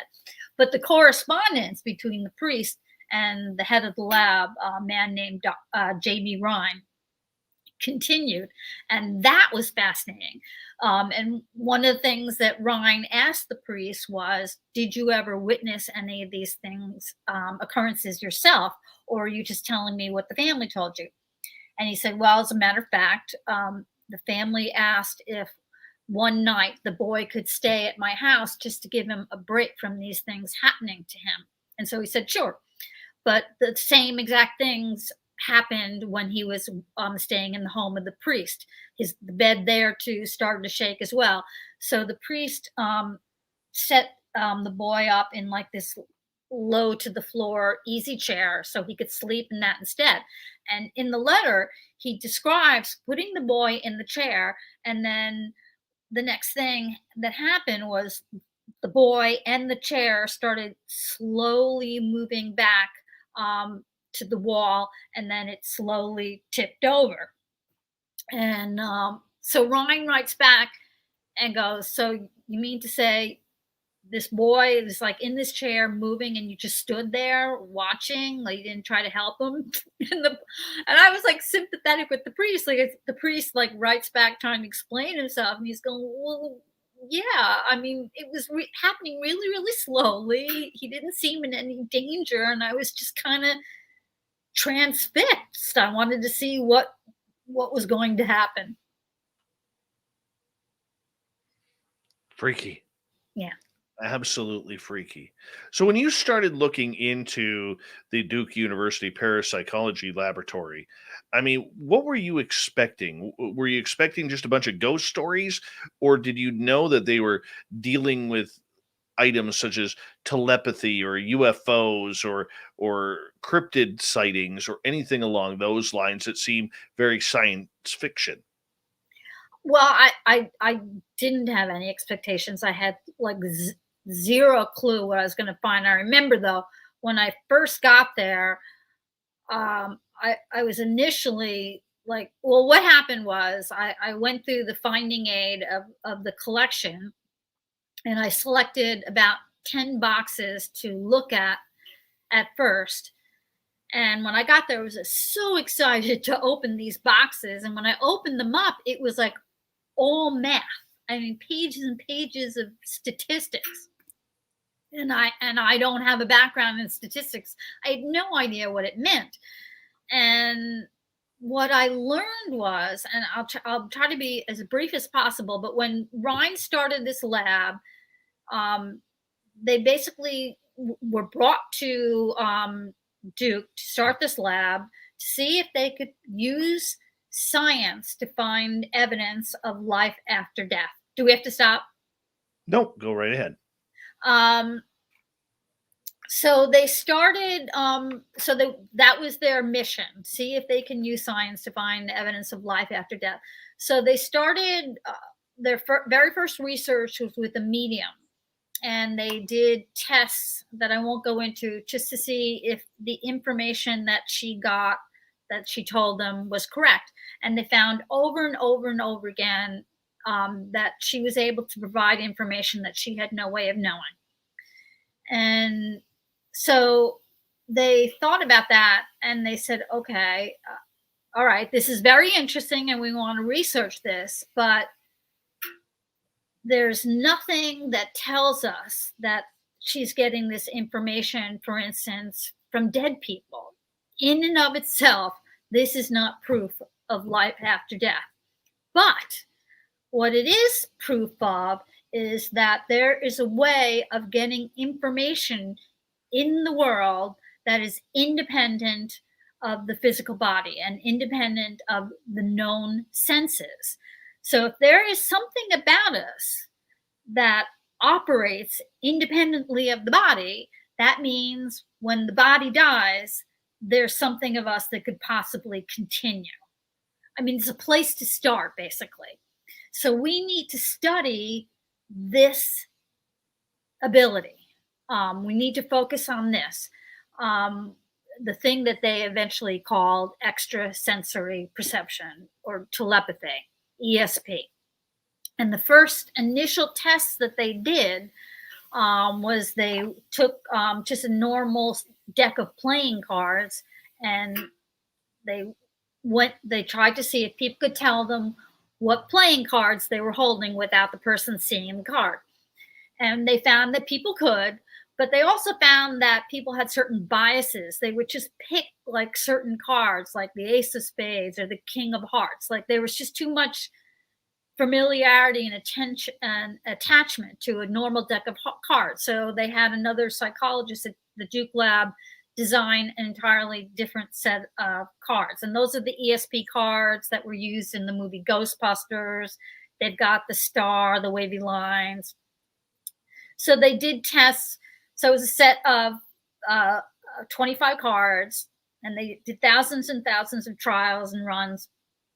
And they found that, yes, people could tell them what symbols were on the cards that they couldn't see. And as they went along, they would be criticized for how they conducted the tests. And so they kept refining the experiments to eliminate fraud, to eliminate any problem. And so they would they put a screen between the person giving the test and the person taking the test. Eventually, they separated them into different rooms, into different buildings, and eventually the experiments were conducted double blind. So the person giving the test didn't know what the symbols were on the cards either. And they found that people could still tell them to a degree that it was statistically significant, that they could tell them what symbols were on those cards. So some people have this ability to get information using a sense that we know nothing about. And that was actually the problem for the lab for their entire career. They found this very interesting ability, but they could learn nothing about it. They didn't know how it happened or anything about how it operated. So they couldn't strengthen it. So people couldn't get better at it. They couldn't control it. It was like a stalemate. Yeah, I can totally see where that would be a stalemate. Now, when you started looking into a lot of these stories that were going on and a lot of the research, was there any topic in particular that really caught your attention? Well, the missing persons thing. This caught my attention just because of my experience working with the NYPD. But sometime in the early 60s, a father in California reached out to J.B. Rhine. His 6-year-old son had gone missing on a camping trip. And he asked J.B. Rhine to please recommend psychics to help him find his son. And Rhine was reluctant, again, not because he didn't believe that psychics had an ability, but he just didn't think that psychics had an ability that would be useful to them. But the father kept writing, and Rhine was a father himself, so he just couldn't just blow the father off. So he gave him the names of 2 psychics, Peter Hurkos and Harold Sherman. And he said, you can try both of these men, but don't pay them any money beyond their expenses. He didn't want the father to get ripped off. And so the father reached out to Hurkos and to Sherman, and I wrote about this, and the records were still there at Duke. Peter Hurkos told the family that the boy had been picked up by an older married couple who never had children of their own, and he was on a farm in Oregon, I think he said, Oregon, and they were taking good care of him. But he couldn't tell him anything more, but give him more money, and he'll, be able to work hard on it. He was not a legitimate psychic. But Harold Sherman, and I just came to love Harold Sherman. I read these letters that he wrote to Rhine. He said, unfortunately, yes, I did get some information, and he said, but what I saw was the boy was murdered. And he goes, I don't want to say this to the parents, but he eventually did write the parents, and it's just heartbreaking. Like he said, look, okay, I'm going to tell you what I saw. And he definitely softened it. He said, but I want you to know that not all the images that I get are right. So I could be wrong about this. I'm just going to tell you what I saw. And then he said, then he wrote a really lovely thing. He said, I've had images of heaven. And he proceeded to tell the father, he said, if I'm right, and if your son sadly is dead, I want you to know about where he is. And he told them these lovely images that he had of heaven. So, but in the letters, he described the images that he got. Do you have to stop? Yeah, I'm gonna actually cut you off right there. I apologize. We're gonna go to break here at the bottom of the hour. We are going to continue on talking about paranormal studies happening at Duke University. Author Stacy Horn has a book that can be found on her website, stacyhorn.com, as well as Amazon and any major bookstore, called Unbelievable: Investigations into Ghosts, Poltergeist, Telepathy, and Other Unseen Phenomena from the Duke Parapsychology Laboratory. We continue on with Spaced Out Radio with the second half of the show coming up right after this.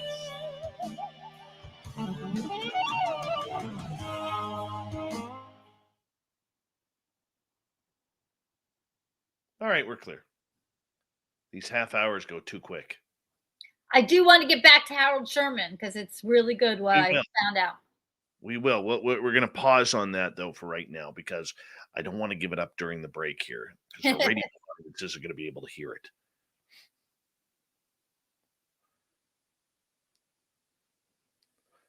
All right. Hello, Big J. How are you?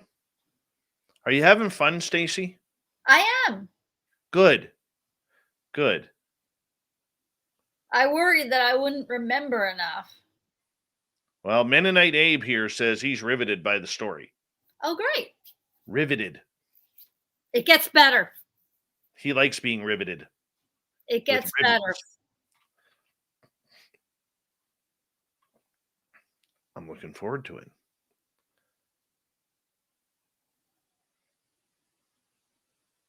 Alien Critter would like to know if you've ever seen a UFO. Oh, no, I so want to. I so want to.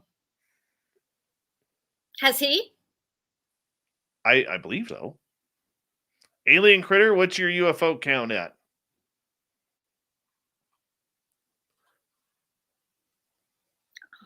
Oh, thank you, person Pinzer. Pinzer. Brand new to our channel tonight, too. Brand new. Pinzer Flectum.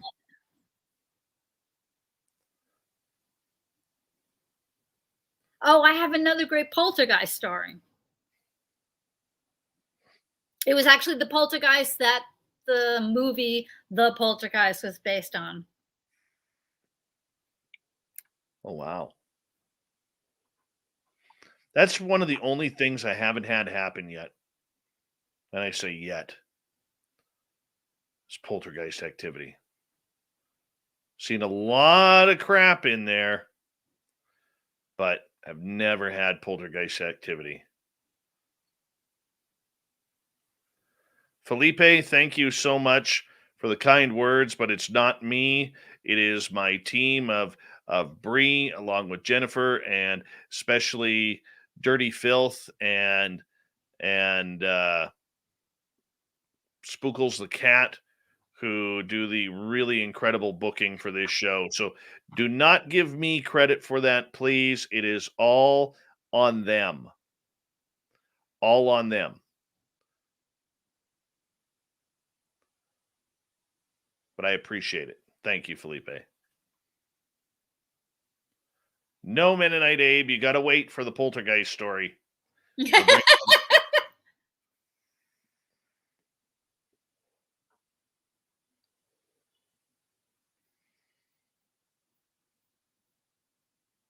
Do you follow the paranormal field quite a bit? See what's going on? Whenever I write a book, I'm kind of hooked on that subject for the rest of my life. So I don't follow it to the same degree because I'm on to whatever the next thing I'm working on. But I always keep my ear out. Very cool. So I will always follow paranormal stories from now on. Same with unsolved murders. Me too. I love the paranormal field. Ever since writing the Duke book, I'm very protective. I'm particularly protective of those scientists and their work. I when I was going through the letters, I would read these letters from scientists writing them. Just the rudeness is beyond belief. I always had this idea in my head that scientists were rational, but of course, I was just naive to think that. I mean, of course, they're human. They're human. They're going to be just like anyone else. And the letters that they wrote to these Duke scientists, who were very sincere, regardless of what you think, they were not tricksters or frauds. They were doing serious work, and they were just so rude to them. I felt bad. My favorite was this guy, though, Dr. Warren Weaver. He was, at the time, he was the one that gave all the money out for research for Sloan Kettering. And he also was taken aback by how rude people were to them. So he went down to the Duke lab and went through all their research, and I just loved it. Like, not long after, he got up and for this conference and said to all his peers, he goes, I'm just paraphrasing, and he goes, I find this, field, the field of the paranormal, very painful because it's hard for me to accept. But I went down to the lab and I looked at their work, and you cannot discount what they did. I'm going to get you to hold on right there. We're gonna go right now.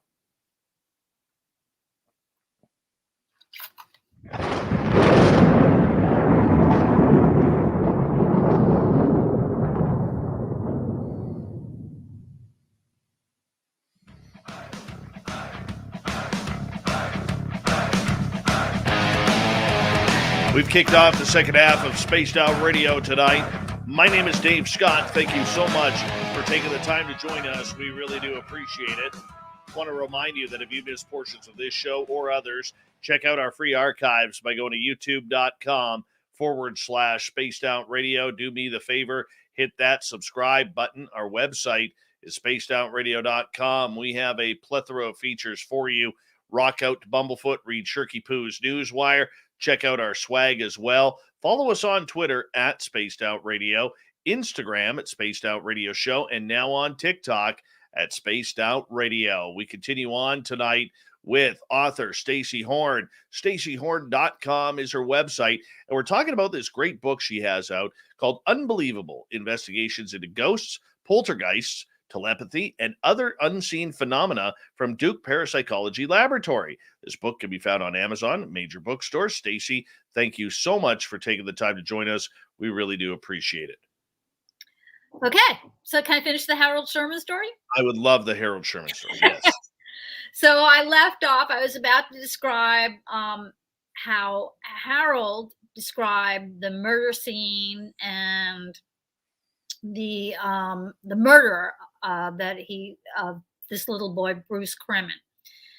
And so I had this whole description, and I wrote it up, and I was going to put it in the chapter. And the last thing I wanted to do was to call the Missing Persons Division in California, just to find out where that case was left off. And because of my experience writing the cold case book and talking to the Missing Persons Division in New York, I knew that most likely they were going to tell me that nobody had touched the case in 40 years. Like, after a certain point, when it goes cold, there isn't anything else they can do unless new evidence appears. So I call up, I get the detective on the phone, and I explain who I am. And, I said, would you, I knew that, it's a pain in the ass for them to go find these cases that are 40 years old. And I said, would you please do me the favor and find this case and just let me know where it was left? And fortunately, the detective was very nice, and she said, sure, hold on. And so she goes off. I'm waiting on hold. She comes back and she goes, the cold case squad has it. And I practically screamed in her ear, and she gave me the name of the detective. I called the detective. I said, will you talk to me? And she said, I can't talk to you now. I'll talk to you in a few months. And I said, can I send you the description that this guy gave of the possible murder? She said, sure, I'll take a look at it. And what was I going to say? I lost my track. Anyway, so I gave her the description, and I had to go to press essentially. So I had to finish the chapter without knowing what she was doing. But I have a blog, and so I very excitedly posted on it. Oh my God, there's a detective working on the Bruce Kremen case that I'm writing about because of these psychics.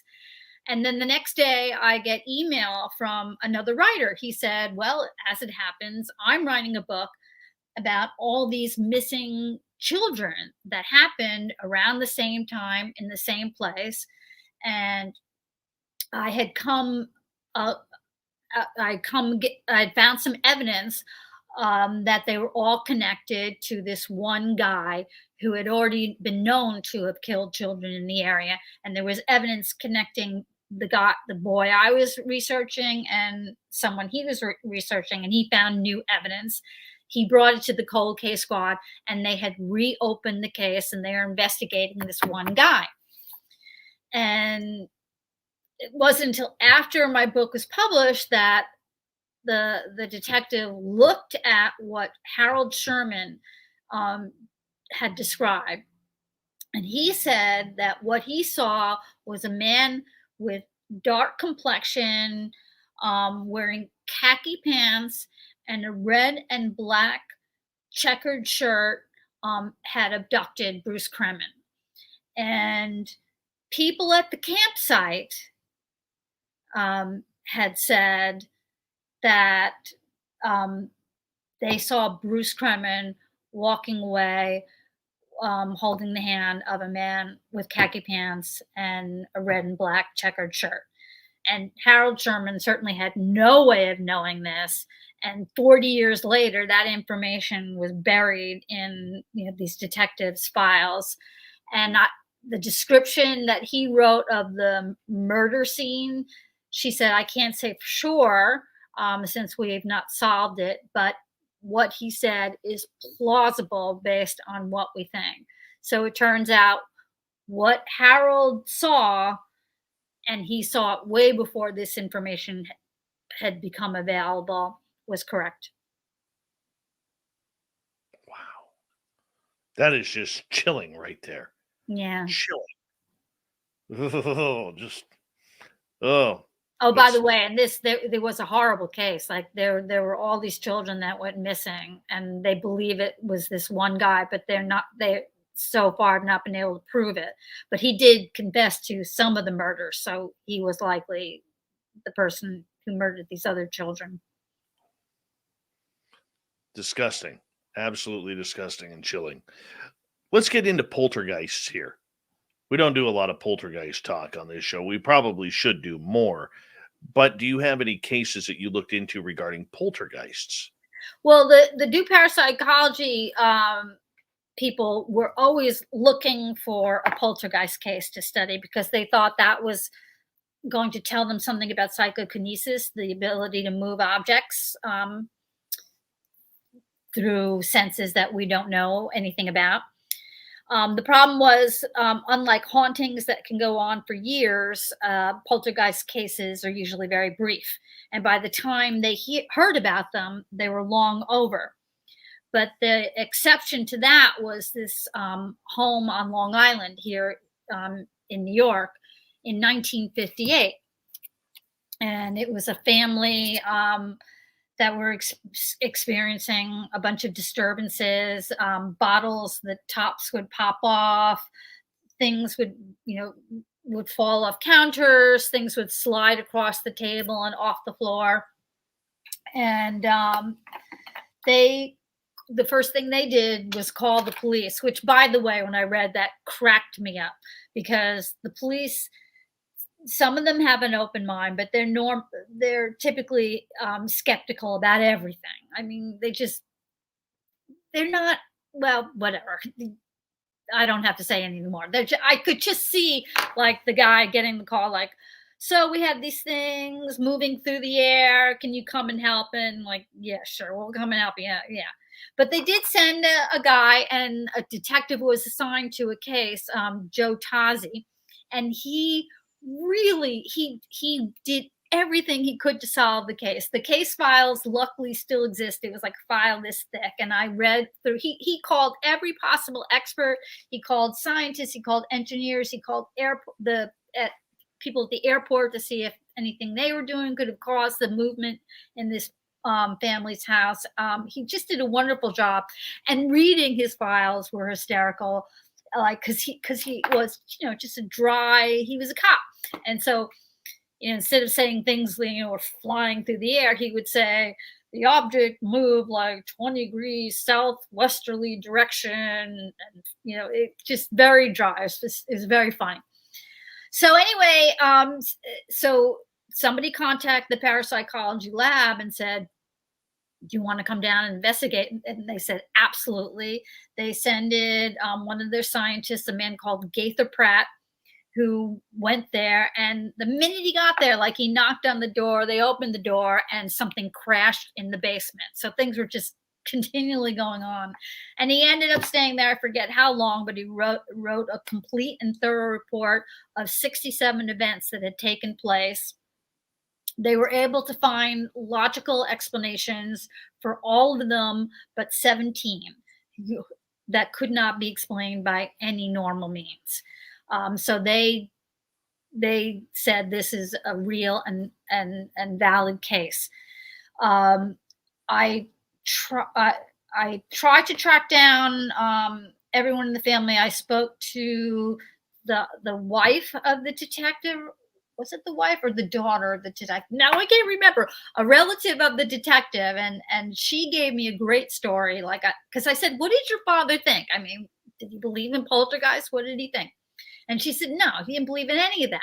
She said, "But he did tell me that one day he was there, investigating, and he was he always thought it was the boy." A young boy in the house. There was a young boy and a son and a daughter, and he thought it was the boy up to something. And he was there, and he had the boy right next to him, and they were about to go into the basement, and something hit him on the back of the legs, and it was a tiny statue of a horse, I believe, and there was nobody there who could have thrown the horse. She said that, he didn't know where to put that, but he had to say there was nobody there to throw the horse, and that horse was thrown at him.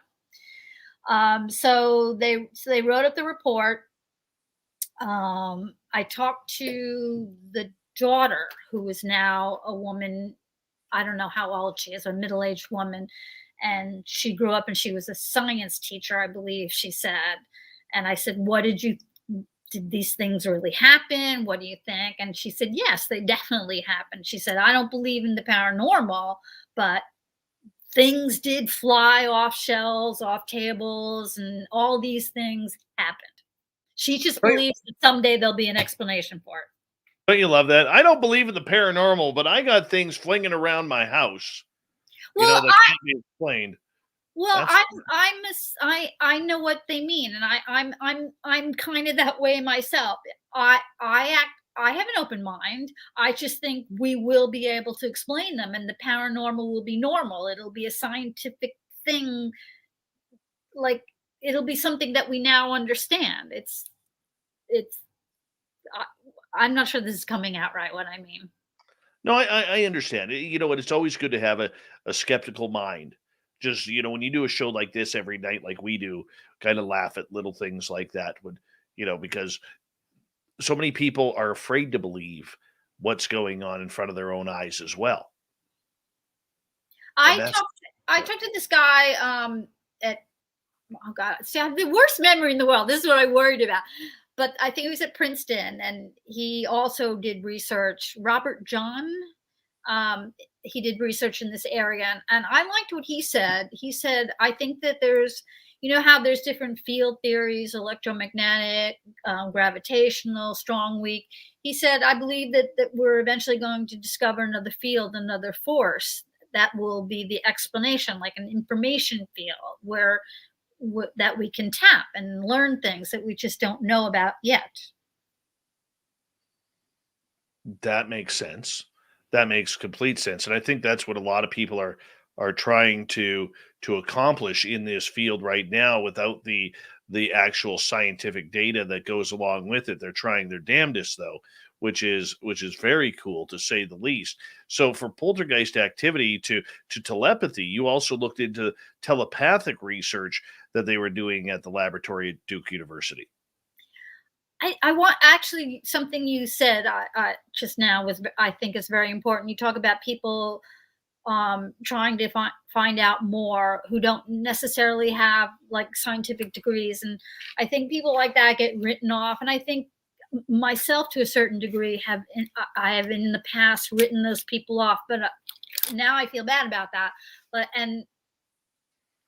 For instance, if you look at unsolved crimes, I think a lot of very important work is being done by the amateurs now. Police who don't have the time to put in to these cases are being put into people, back at their homes, like armchair, detectives, but the work they do is good. The whole field of forensic genealogy, came from amateurs, and look how important that turned out to be. All the cold cases that are now being solved because of that.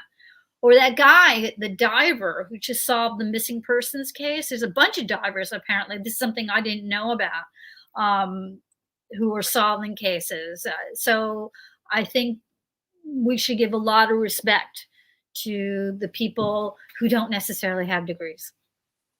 Oh, I have no problem I'm with not that. saying you don't. I'm saying, Yeah. I'm talking. My big thing with the paranormal, supernatural, and my audience is very familiar with my words, and that is, I have a lot of people. I have a lot of detest for people who claim they are conducting scientific experimentation when they haven't conducted a scientific experiment since high school. There's Yeah. no purpose, there's no procedure, there's no hypothesis, and there is no conclusion. Yeah. And yet they run around saying, "Well, we're conducting scientific experimentation on Bigfoot or ghosts or aliens or whatever it may be." No, you're not. That's my issue with it. Look, I do. hey, I go out ghost hunting. I go for the thrill. I'm not trying to solve anything. I go for the thrill. Nothing wrong with that. A lot of people here do that too. But there are a big load of those people who are trying to pull the wool over people's eyes. That's where I kind of get my hackles up a little bit. Hackles. I never Well, get to use the word hackles. that's why I told that story with the missing person, just to show the difference between the two psychics. Like Peter Herkos, the guy just taking their money, and Harold Sherman, this man of compassion. Absolutely. Absolutely. Stacy Horn is our guest tonight on Spaced Out Radio. Her website, stacyhorn.com. Telepathy. You also looked into telepathy at Duke University. Just one other thing. Sure. You were talking about experiments, and I had said before how they got stalled in experiments. And one of the things that they did to try to come up with new experiments so that they could learn more about telepathy was they had, thousands and thousands and thousands of letters from people about ghost experiences that they had. So Ryan's wife, who was a scientist as well, Louisa Ryan, oh God, I hope I'm pronouncing her name right, Dr. Ryan. She conducted this study. I wish I could, hang on. Okay, she gathered, because I had it right in front of me. She did a 16-year study of 30,000 ghost stories, and she was looking for patterns that would suggest new experiments that they could conduct.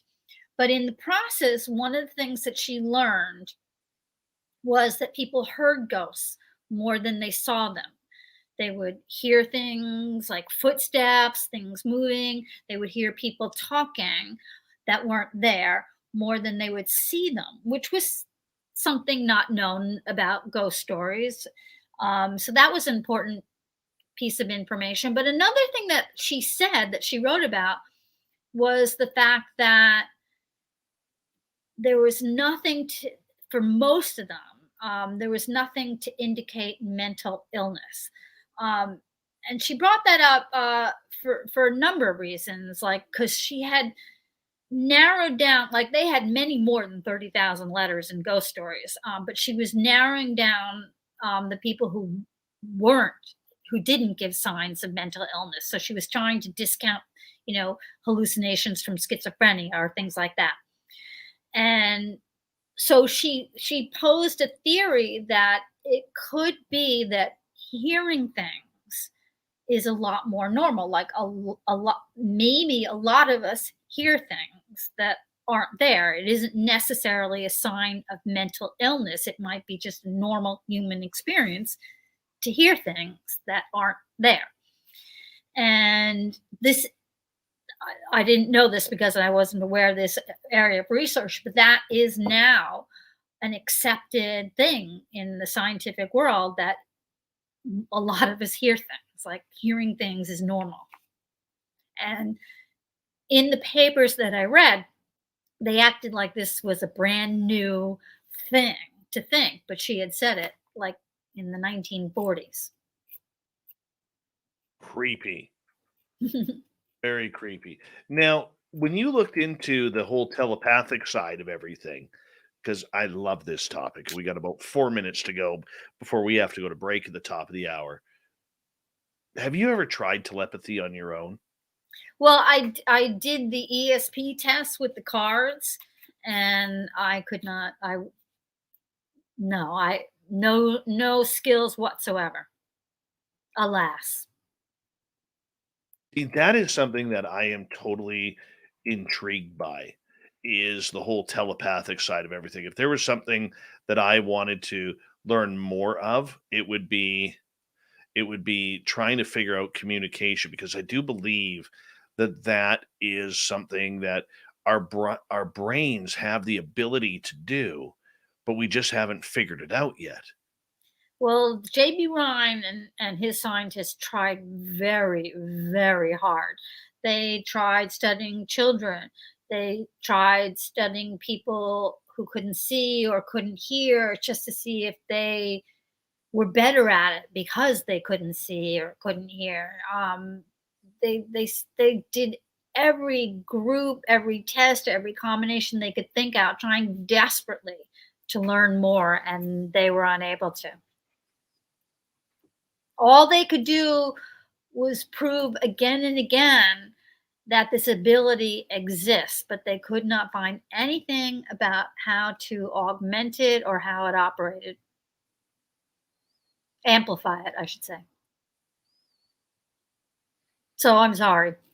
It was the great frustration of his life, I'm sure. See, I would look at that and I would say, with knowing that groups like the CIA have looked into remote viewing and different types of communication that way, I would be thinking that telepathy would be something that is really above where we need to go. Well, they discovered the same thing. They found that they had remote viewers that saw things, but they weren't always able to verify that what they saw was true or real. And they couldn't control it, and they couldn't amplify it. Do you think it's possible? Telepathy? Yes. I think Ryan proved it. Again, his experiments in the end were done double blind. Anyone want to tell me how they could possibly have faked that? Fine. All the records are still there at Duke. They can, he proved it. And it's been proved since by other people. The Princeton lab did their own experiments. I have this also. Between 1934 and 1939, 33 replication experiments were conducted at laboratories other than Duke, and 20 of them had statistically significant results. So I should say they proved that a lot of people have a little bit of telepathic ability.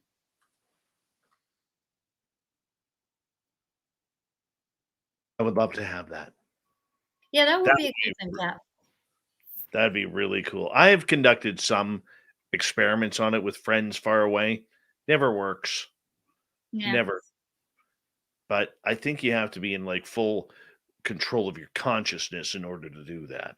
But anyways, Stacy, I'm going to get you to hold on right there, because we have you for another 30 minutes here on Spaced Out Radio. We're going to continue with the weird stuff that you love so much, I love so much, and our audience loves so much. StacyHorn.com is her website. You can find all of her books there at any major bookstore or on Amazon.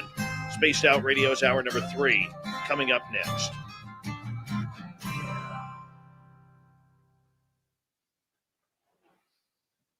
All right, we are clear. I'm just going to mute my mic, no, I'm not going to mute mine because last time I forgot to turn it on when the show started. I'm just going to step away, quickly grab a bathroom break here. I'll be right back, and I'm going to mute your mic, okay? Okay. All right, be right back.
Sorry about that.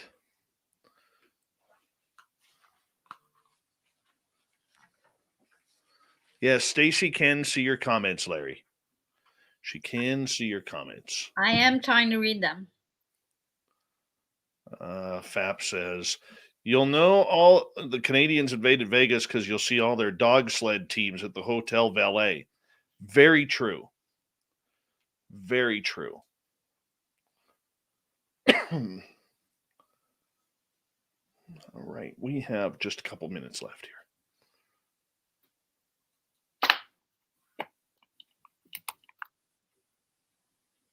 What? Cat's looking at you like, hey, Ma, what are you still doing awake? See?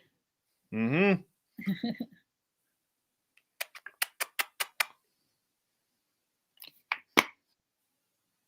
Doug's doing well.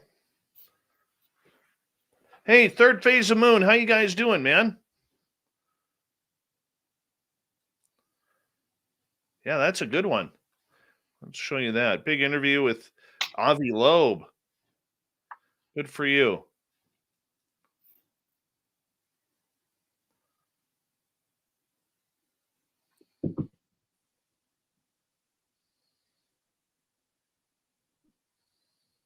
Hi, Terrible Times.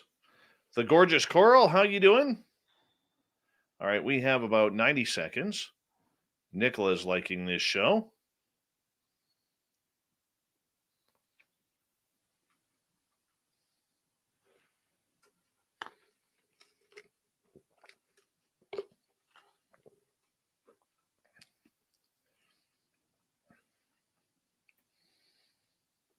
Don't forget, bottom of this hour, we got the Magic 8 Ball coming up.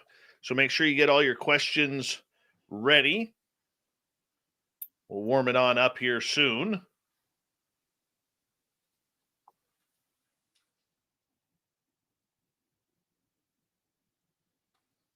And I want to say a big thank you to Catfish, Thomas, and Todd tonight for the amazing super chats. It really does help what we do on Spaced Out Radio on a nightly basis. So thank you guys so much for the love and support, and all of our veterans who are tuning on in. Really appreciate you tuning us in on a nightly basis. You always have a safe home here on our channel, along with all our regulars. You guys make it so much fun. Don't forget, you can get your Spaced Out Radio swag by going to our website, clicking on the shop. We got the brand new logo up there, some great t-shirts, hoodies, even running shoes, sneakers. Yeah, how cool is that? So thank you for the support, and we're going to get going here in hour number 3 here in just a few seconds. You just reminded me. Would you like to connect with us? Head to spacedoutradio.com for all your latest show info. Now, back to Dave Scott and SOR. Third and final hour of Spaced Out Radio is now underway.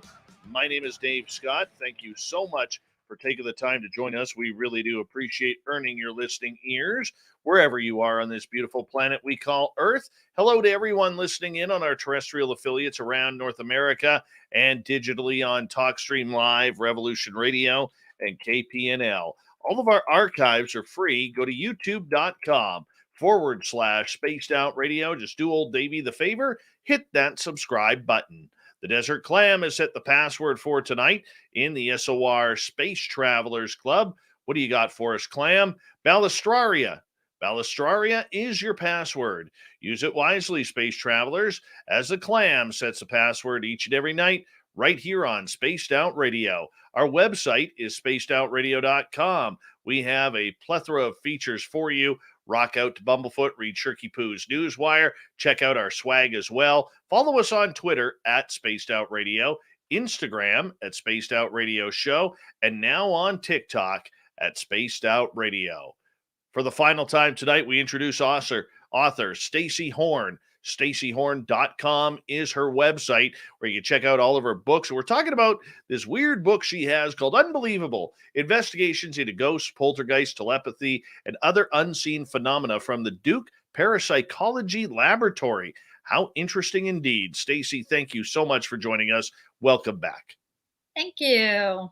You're very welcome. Were there any topics that you noticed at the Duke Parapsychology Laboratory that really caught you off guard? You were like, really? You guys are really studying this? No.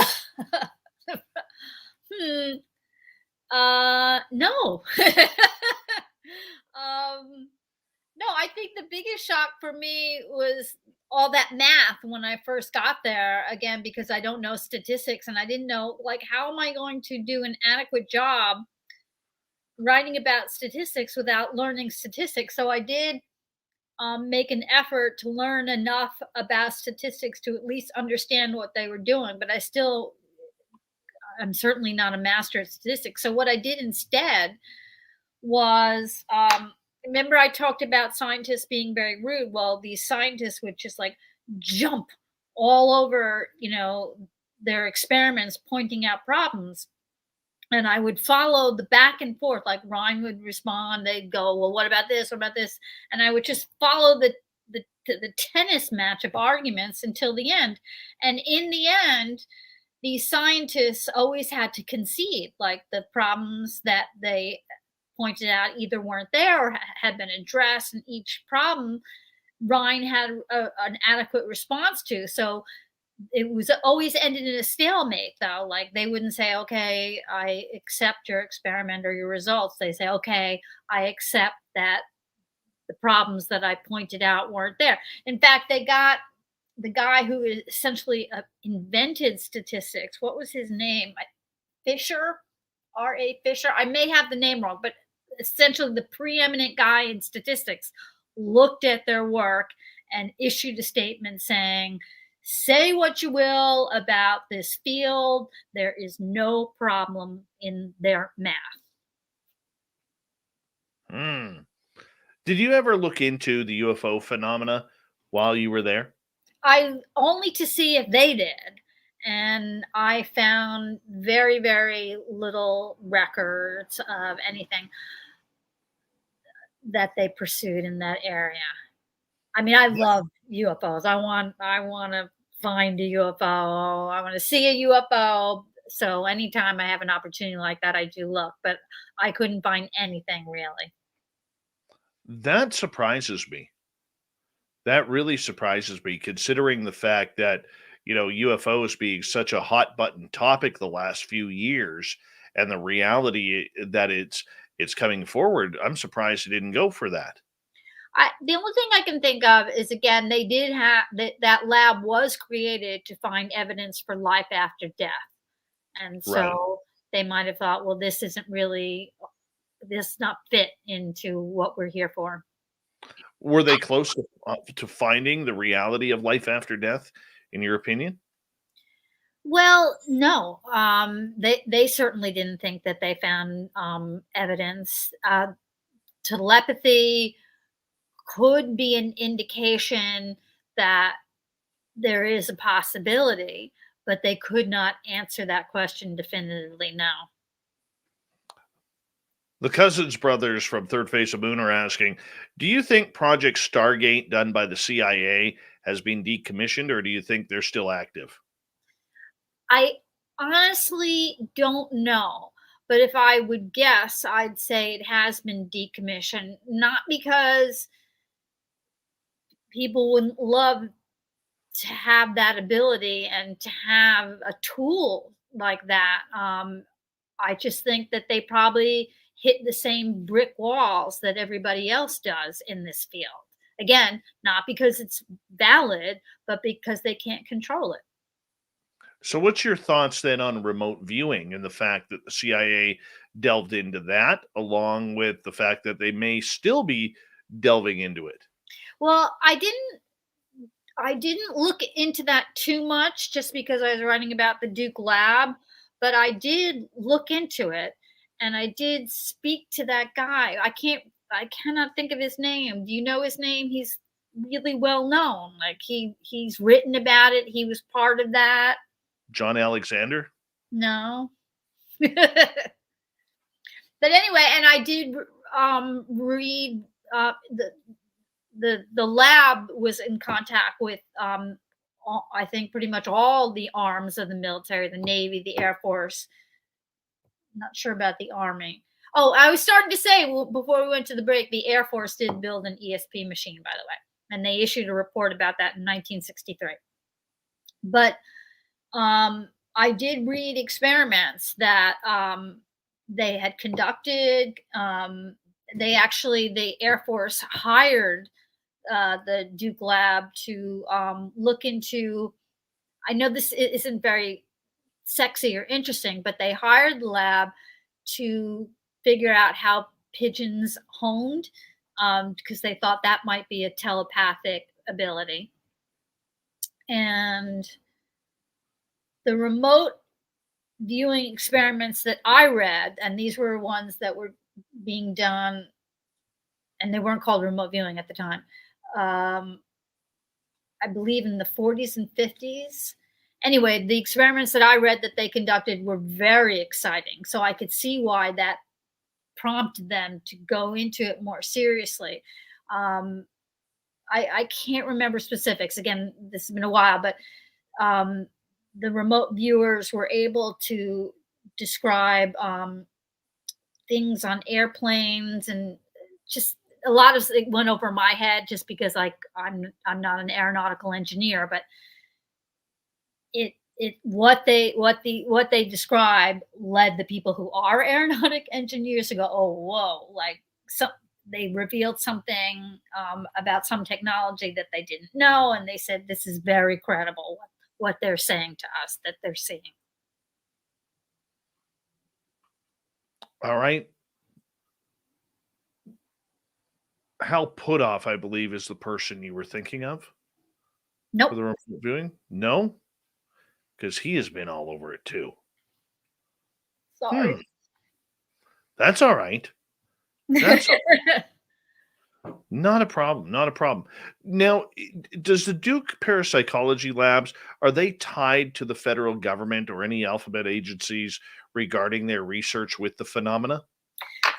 If they are now, I don't know about it. I focused on the years from the 30s to the 60s because it was a book about the Duke Parapsychology Laboratory. After that, they were on their own, but they received funding from definitely the military. They from the Rockefeller Foundation, Sloan Kettering, lots of very prestigious organizations funded them. What is Sloan's name? JP Sloan, AP. I'm sorry I have such a poor memory, but the man Sloan of Sloan Kettering was very big in telepathy and life after death, and he gave a lot of money to the Duke Parapsychology Laboratory, and he believed in life after death, and he had a lot of faith in J.B. Rhine. Interesting. Very interesting. So out of all the studies that they conducted regarding life after death, were they able, or have they been able to prove an existence that we are a continuous consciousness within each and every one of us? Maybe it's a soul. Maybe it is that, our energy transforms into something else. Are there any theories as to what is going on there? No, I'm sorry to say no. And we still don't know what consciousness is. And they certainly weren't able to answer that question. Darn it. I thought we may have something there. I went down there, like, I've always loved ghost stories. And I was hoping that I would go there and discover something really definitive about ghosts. And I didn't. Just that there are a lot of unanswered questions. Just like I said, like when Dr. Rhine investigated those 30,000 ghost stories, and she came up with that interesting work about hearing things. But she did say, let me see if I have it written down. She said 9. I know it's a very small figure, but out of the 30,000 cases, she found 900 that she said she didn't want to use the word ghost. I think she called it a corporeal entity or something funny like that, because she didn't want to use you have to remember, these were scientists, and they were getting disrespected all the time, and they wanted respect, so they were doing everything possible to show the world that they were serious. So they wanted to avoid terms like ghosts and come up with something more objective, like corporeal entity, which she felt sounded more objective. What do you think about life after death? What's Stacy Horn's take on it? I really, really hope there is, but even like my ghost experience to me isn't definitive proof of life after death. It's more likely, I think, what the Princeton scientists thought it was, possible evidence of an information field. Metaverses could be another explanation for the things that we see and hear. It's not that I don't think there is. I just think we haven't seen evidence of it. Again, incontrovertible evidence yet. Evidence that can't be explained any other way. But I want to believe. Okay. Do you think then that there is a tie between the phenomena? Because a lot of researchers now, including scientists, are tending to believe that there is an invisible string, if we could call it that, that is sewn between everything from the paranormal to the supernatural to consciousness to UFOs to the cryptid world to psychic phenomena and everything in between. One thing that I could never understand was, I could understand it, but the animosity towards these experiments,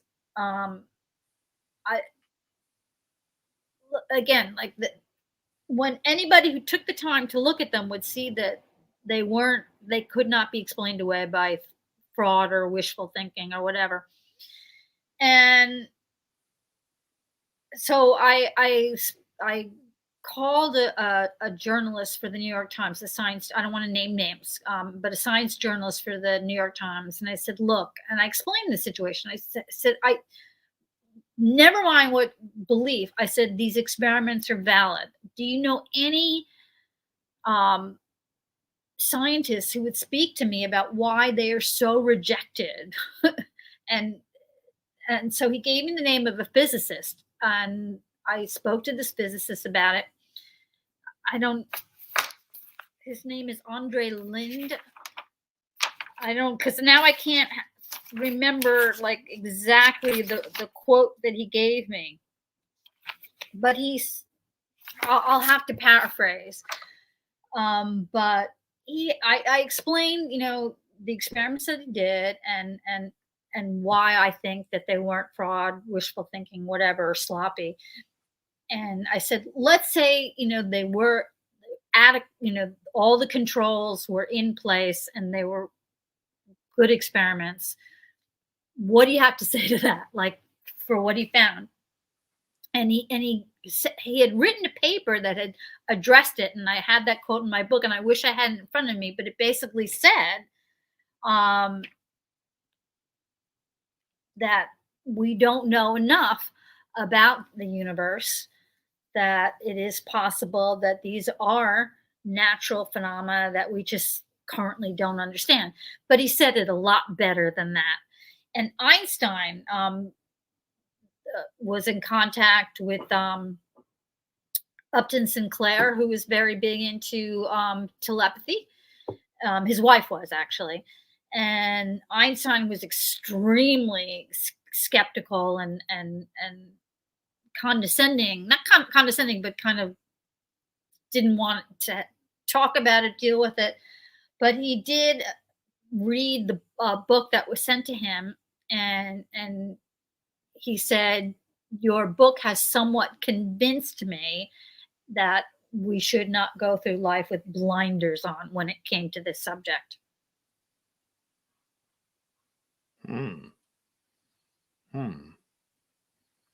Do you believe in life after death? I know you want to. No, there's nothing that convinces me right now that there is life after death. And believe me, that depresses me no end. Okay, so let's say, but Stacy, I'm anxious and open mind and hoping someone succeeds to come up with evidence. So I want to ask you then regarding the phenomena of near-death experiences and what people believe. Have you ever looked into that? Yeah, that's some really good, compelling stuff. Yeah. I wrote about some of them. I wrote a piece about reincarnation. And what was that guy's, Stafford Betty? But I wrote about some of the doctors who had looked into near-death experiences, and that was very exciting.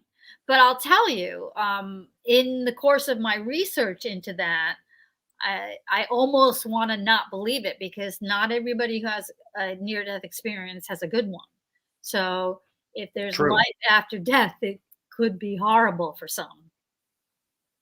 Very true. Very true. And you hope it's not traumatic on the other side, but maybe it's also a wake-up call, like the religious side of people say, where you got to clean up your life, make your own bed, start treating people better to change the potential outcome of life eternally in hell. I don't know. I don't believe that whole way of looking at it. I don't believe someone, like, there's a judge, and like, I don't believe in a criminal justice system that in the afterlife like that. It doesn't sound good or compassionate. If there's a supreme being, that being is better than that. Well, I would agree with you there on a lot of interesting points. And I look at it this way. I have no problem admitting that I am a believer in God. But I think my faith comes from having a number of experiences that I can't explain. But number two, I think it's easier for me to believe in that and the hope of that rather than the hope of darkness and one and done, ashes to ashes, dust to dust. And, it's like you only get one shot at hitting a home run in baseball. And if you swing and miss, you're out. It's kind of profound. Yeah. We should have went into this conversation earlier. We have 2.5 minutes left with you tonight, Stacy Horn, and it has been absolutely wonderful in getting to know you and hearing your amazing books. I know you have a bunch more books on there that we didn't even touch on, but I love your skepticism and you're clear-minded. You're not closed-minded like a lot of skeptics are. You're very clear-minded, in everything. And I think that needs to be commended. Thank you. And you are a great interviewer. It was a pleasure being on your show. It's the power of the hair. That's what it is. Could you do me a favor? Like I said, we got about 2 minutes left. Do us a favor. Tell everybody about your books, where they can find them, and what's on your website. Actually, if you go to, I'm sorry, I've been not following the chat because I've been looking at Dave while I speak to him. But if you just go to my website, stacyhorn.com, there's a link, my books, and all of them are listed there. And you can look and see if there are any that you might be interested in to buy. My most recent book, which I didn't get to talk about, Damnation Island, I think might be up the alley of some of your readers. It's based on this island, Blackwell's Island, which is now called Roosevelt Island. And in the 19th century, it was used for a lunatic asylum and a bunch of prisons. And it reads like a horror story. What I learned happened on this island. I mean, it's just all your worst nightmares come true, and everyone meant well, but it came out very, very badly. Oh, wow. Oh God, I didn't make that sound inviting at all. Oh, it made it sound intriguing. Made it sound very intriguing. Any new books coming in the future? Well, I hope so. I'm working on a proposal for my next book, and I'm going to send that out in January, and hopefully a publisher will go, yeah, we'll write that for us. But I don't know yet. But it was based on while I was writing the Restless Sleep, I learned which parts of New York have the highest number of unsolved murders. Oh, and wow. So I identified where the neighborhood in New York that has the most unsolved murders. And so I started looking into why, and I uncovered a white collar crime which devastated the neighborhood. And I've always been looking for the book to write to show that white collar crime is as destructive and more destructive than street crime. And this book will be it. Well, we look forward to that. We'll bring you back on when that is written. Stacy Horn, thank you so much for coming on Spaced Out Radio. In the next half hour, we're going to warm up the Magic 8 Ball. We're going to get a little psychic with you. Get your questions ready. And we got Shirky Poo's news and the thought of the day. Stay tuned. Spaced Out Radio returns after this. Great show. Thank you. I had so much fun. I'm so glad. That was a blast. Just a blast. Thank you so much. I appreciate you appreciating my stories. I had fun telling them. No problem. No problem. We appreciate you taking the time. I know it's late for you, and your cats are like, Mom, let's go to bed. It's tiring time. Bedtime. But we appreciate you coming on in. Thank you. Thank you. All right. Take care, my friend, and appreciate you. Okay. Will you log me out or? I'm going to log you right out right now. Okay. Take care, Stacy. All right. Let's get her there. There she goes. That was a fun show. Fun show. I liked her. Fantastic interview. Radio, how you doing? Good to see you. All right.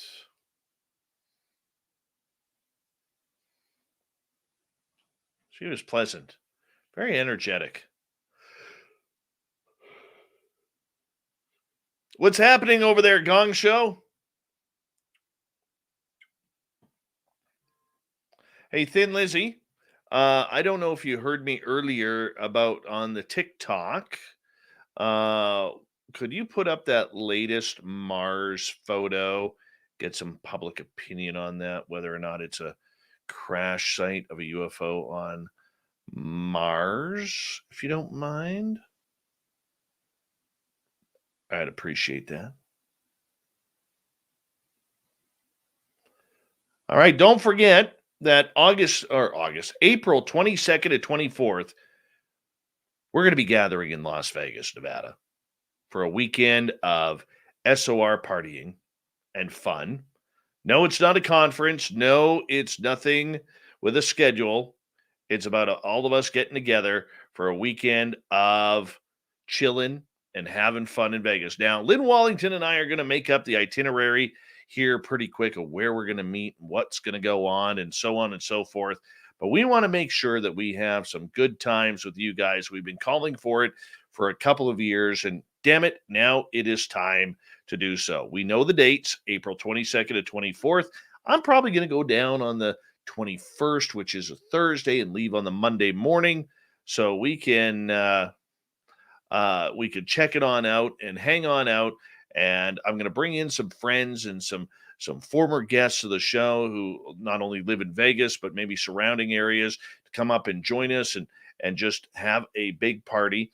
Now, once we get the official announcement going, what I want you to do is we're going to put an email on it. And when you confirm that you are going to be there in Vegas, we're going to make sure that there is a special package there for you, because we want to make sure that you guys go home with some swag as well. So thank you and stay in touch. We're probably going to be on the Strip somewhere. And KYG Adventures, welcome to the channel. Thank you for joining us. Don't forget to hit subscribe. And thank you. We love our oracles and beyond here. We're going to work out the details very quickly here, Teresa. So it's going to be a lot of fun once we get it worked out. I don't know if Samantha's coming. She will be invited. If she makes it, she makes it. If she doesn't, she doesn't. But we'll figure it out. And I know Lynn Wallington's going to be there. I know some of our radio station heads are going to be there. We're going to try and, like I said, bring in some other guests. So during the day, you guys can do whatever you want. Whatever you want. It's Vegas, right? Sit by the pool, drive out to Area 51, whatever you feel. But during the night, that's when we come together and we hang out. And we'll take some pictures, we'll have some fun, and that's what we're going to do. Go to a place with some good music and just enjoy a good weekend of woo in Vegas. Who's with me? Let's make it happen. April 22nd to 24th next year. And like I said, once the big offer goes up, I want to, you know what? I expect there to be anywhere between 20 and 50 people there. That's what I expect. Could be more, could be less, but we'll see. We'll see how it goes. We're giving you ample time to save just in case. Because I know I'm going to have to save. And we kind of go from there. All right. Thank you to Catfish, Thomas, and Todd for the super chats tonight. Really appreciate it. We're going to get going here in about 5 seconds.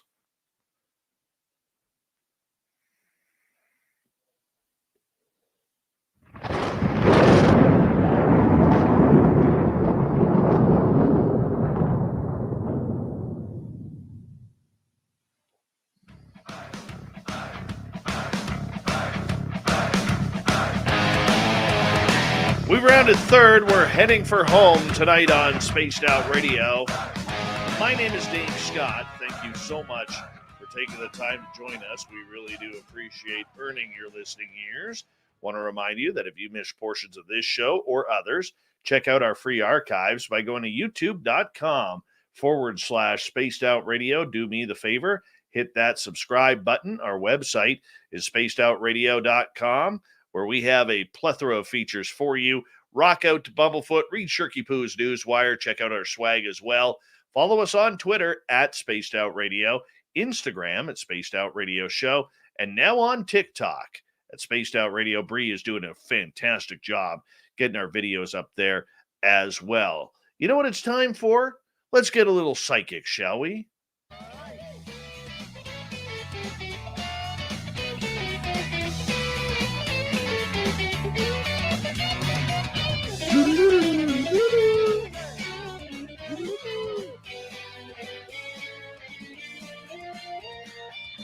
Yes, it's time once again for the Magic 8 Ball, where you in our YouTube chat will ask some questions, and we're going to get the 8 Ball to answer them. You know, because the 8 Ball is usually pretty accurate, can be a little sarcastic at times, depending on your questions and the tone that maybe I ask of it.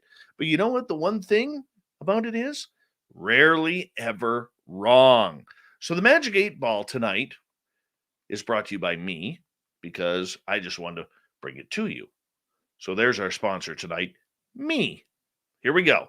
Nicola has the first question here. Will I get a remote car starter from my kids for Christmas? The Magic 8 Ball says, by the way, infinitely yes. You will finally get the remote start for your vehicle. That way it'll be nice and toasty after 10 minutes of warming up. And then you also get an extra 10 minutes if you have to restart it. But that's okay. That's what works for us. Okay, moving on here. Let us go to Brazelhoff. Magic 8 Ball, will 2022 be a more positive year for life for Americans? Please, dear God, say something nice, Magic 8 Ball. Well, how about the rest of the world? I'm in Canada, man. Can we include Canada on this? How about North America? Are you okay with that? Magic 8 Ball says, batteries low. Uh-oh. Batteries. Do you mean that, Magic 8 Ball? Hold on. Come on. Do you mean that? Don't count on it. Oh, great. Better not cancel the Spaced Out Radio party April 22nd to 24th in Las Vegas. All right. Let's go over to Melissa. Magic 8 Ball, should I dump the jerk I am dating currently? Oh, my. Oh, my. Not today, Sheriff. Magic 8 Ball wants you to hold on for just a couple of weeks here. You know, at least get the Christmas presents out of them. You know, be a little selfish. You know, give him a smooch on New Year's, and then after New Year, new you, Melissa. New year, you. Now, if he screws you on Christmas, not literally, but figuratively, all right, out of any good gifts, and that came out totally wrong, all right, then what you're going to want to do is you're going to get rid of him before New Year's because he probably won't brush his teeth before going on that for that New Year's smooch. Just my opinion. All right. Boy, that came out wrong. Wow. Mennonite Abe, will there be debauchery at the SOR Las Vegas party? Levels are positive that it's going to be badass. Levels are positive. All right. Larry wants to know, Magic 8 Ball, is there life after death? My sources say no. Really? Wow. That was pretty candid and quick of the 8 Ball there. Wow. Well, it doesn't give us much to look forward to. More reason to go to the Vegas SOR party, April 22nd to 24th. Hairless Primate is asking, will I ever grow any hair?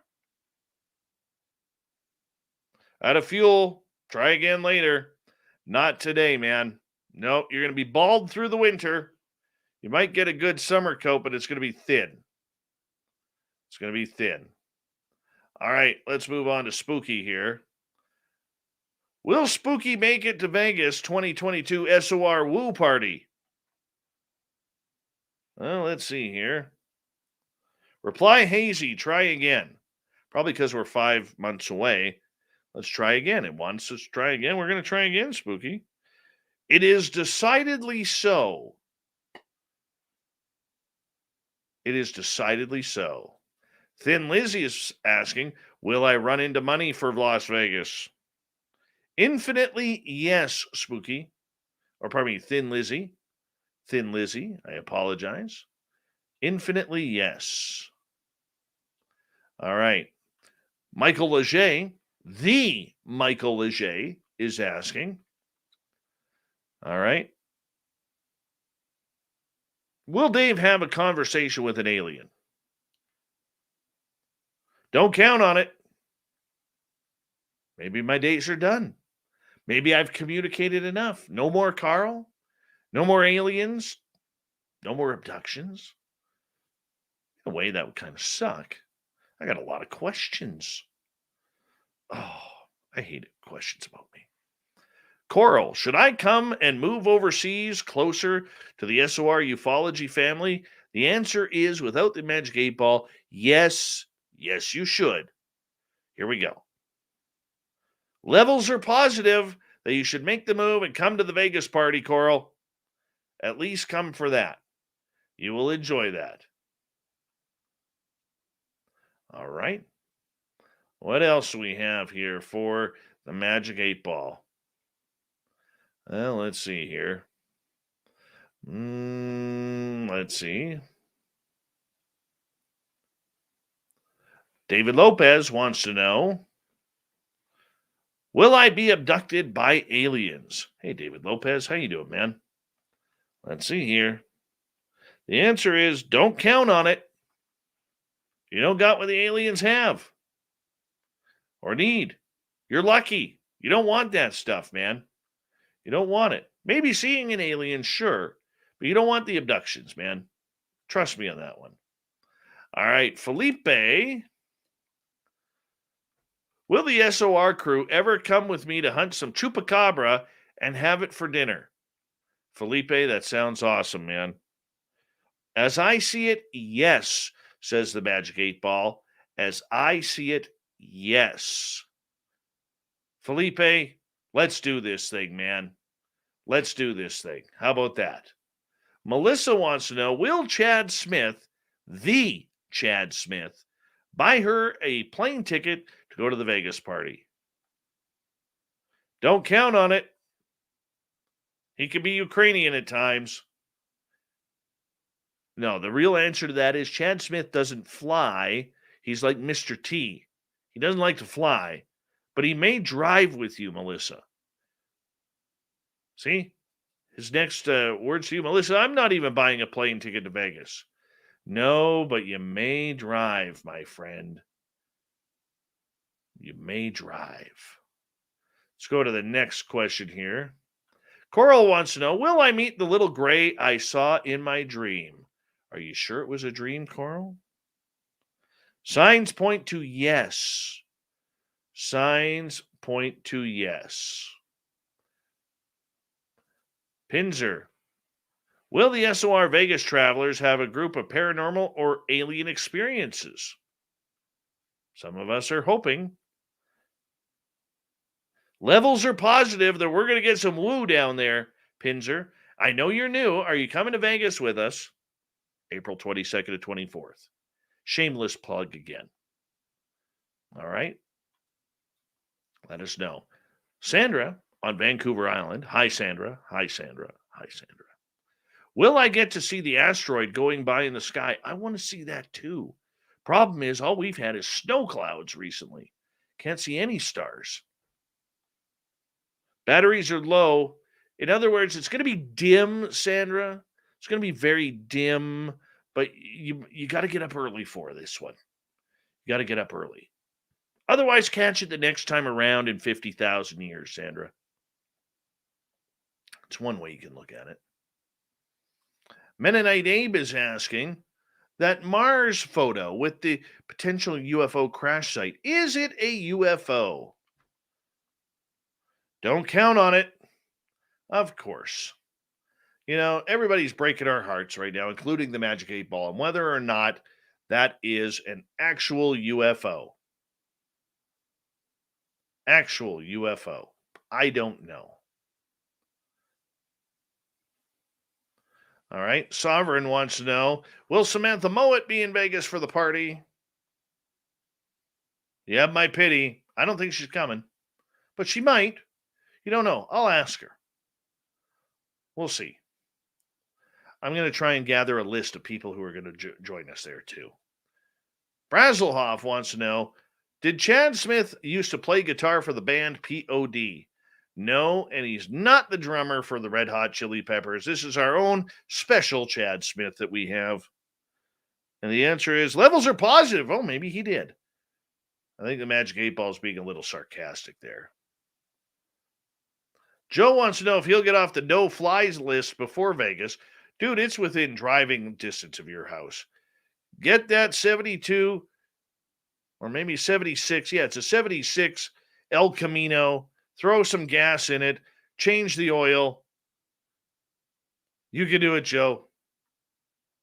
Battery's low. Probably not. You're going to have to drive, Joe. You're going to have to drive. And then we will see you there. All right. Let's see. How many other questions do we have here? Let's see. Scrolling down the chat room here. So far, we're so good. I'm going to ask myself a question. Magic 8 Ball. In 2022, will I have another encounter with a Sasquatch? Or at least find it? No, I want to find a Sasquatch print or Sasquatch. Will I have another encounter? Answer is in hypersleep. Probably not. I'm going to have to wait till 2023.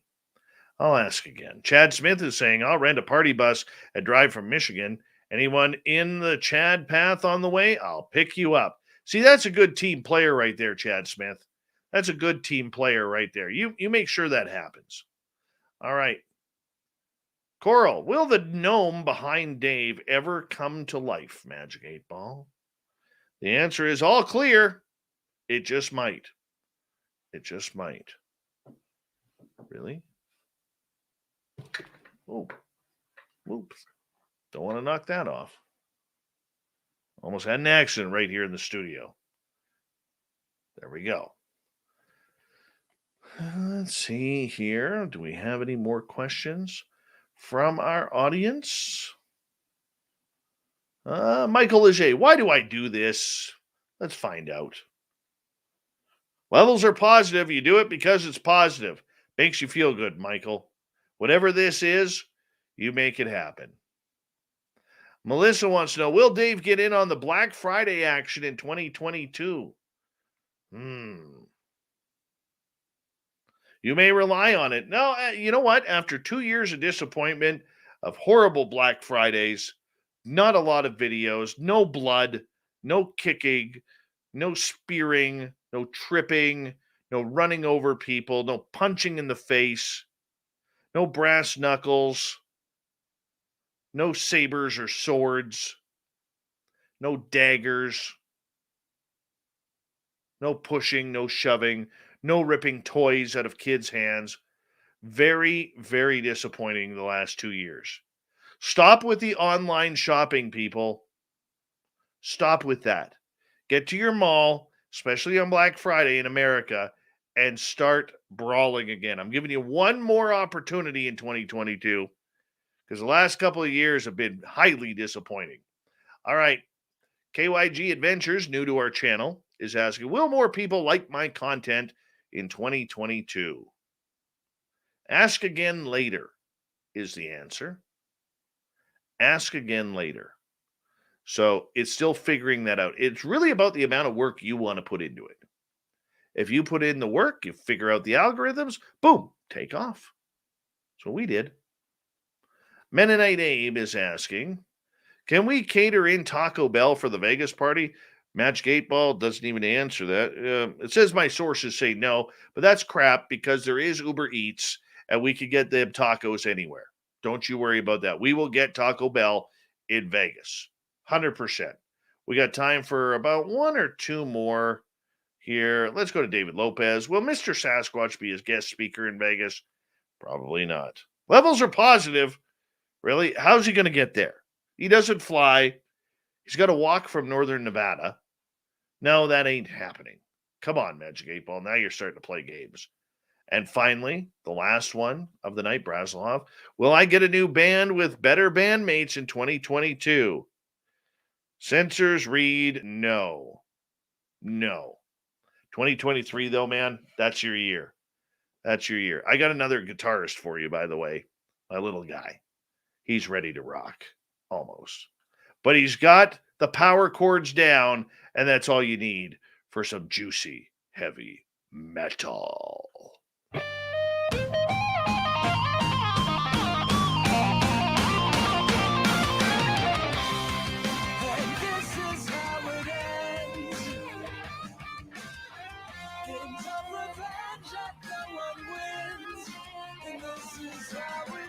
Shirky Poo has the news all set up for us. Let's start off right now where it shouldn't come as any surprise that beauty contestants often get some plastic surgery done. And why wouldn't they? It's not like the Miss Universe contest, for example, prohibits a little nip and tuck. But an incident in Saudi Arabia, however, has really hit the fan. Why? That's because animal beauty contests are much stricter. And this is why they have cracked down on artificially touched up camels.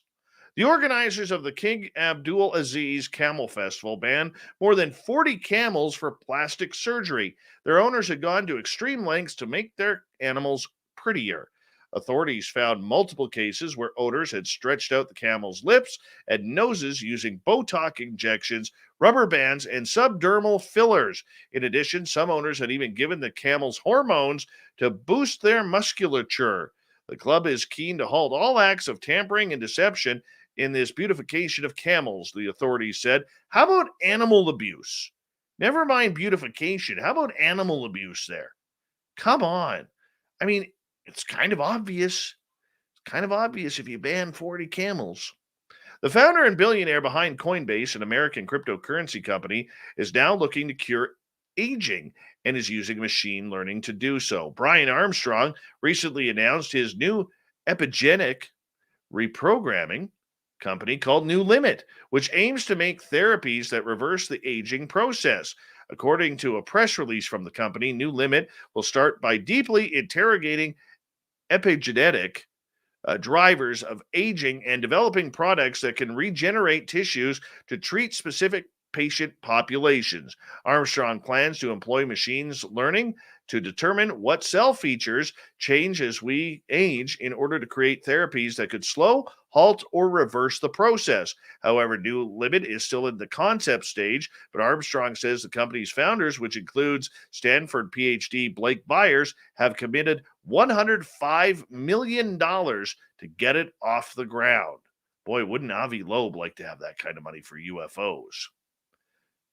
A group of Maryland women are trying to get the Supreme Court to roll back a ban against topless sunbathing in a small beachside town. 5 women petitioned the nation's highest court to review a local law in Ocean City, Maryland, that prohibits women, but not men, from sunbathing topless on its beaches. In 2017, Ocean City passed a law banning women from exposing their chests at the beach after one of the plaintiffs, named Chelsea Eileen, complained to local law enforcement that she had a right to go topless. A year later, Eileen, along with 4 other women, filed a lawsuit against the city, arguing that the ban violated their constitutional rights. In August, a 3-judge panel of the 4th U.S. Circuit Court of Apples in Richmond, Virginia, ruled that the ban was constitutional. The panel noted that courts across the U.S. have upheld such measures and denied petitioners' request to hear the case. Ocean City is within their rights to impose such a ban in order to protect public sensibilities, said one of the panel members, Judge A. Marvin Quattlebaum. Yeah, isn't he a stiff guy? Wow.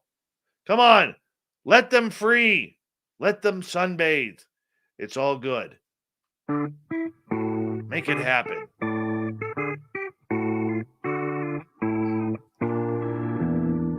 Let's get to the thought of the day. What famous person's death caught your attention and why? Kenneth, John Bonham. I knew exactly where I was. Connor, Mac Miller.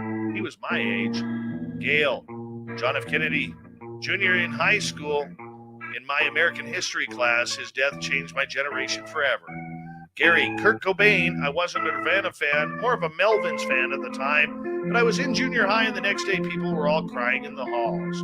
Becky, Michael Jackson, just broke my heart. Carol, Marilyn Monroe. She was a victim in so many ways, in life and in death. Prince, for Thin Lizzy. He was a member of my congregation. Forced growing up as a Jehovah's Witness, everyone from Minneapolis has a story about him. Bobby, Hans Gruber. He died when he fell off the Nakatomi Plaza. Foul play is suspected. Bill, Ronnie James Dio, very inspiring to me during my teens. Robin Williams for Kara. You just never know what people are going through. That's where we're going to leave it right there. Thank you for everybody going through the thought of the day. We really appreciate that. Thank you to Shirky Poo for the news. Everyone playing along with the Magic 8 Ball. And, of course, Stacy Horn, a fantastic guest tonight for you guys to check out. We got Mr. Ron Bumblefoot Thal rocking in the background with Little Brother Is Watching. Bumblefoot is the official music of Spaced Out Radio, rocking us in and out of every single show. Get your horns up for the guitar god himself.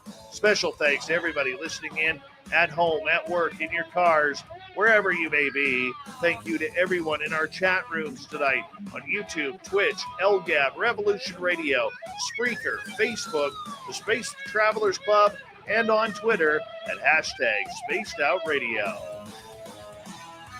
I know you're out there somewhere. Remember, this show is copyright by Spaced Out Radio and SOR Media Ventures Limited. Thank you so much for choosing to share your evening with us, because together, my friends, say it with me, we own the night. Mr. Bumblefoot, we need a favor. We need you to take us home.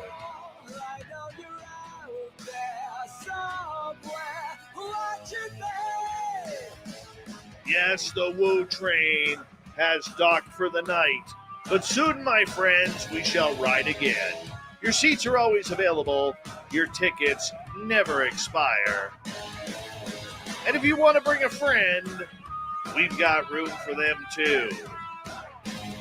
Good night.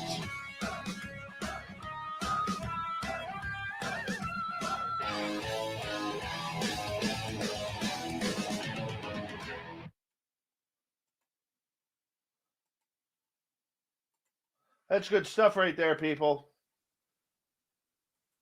As our man Superquest would say, that's good ham and eggs, Captain.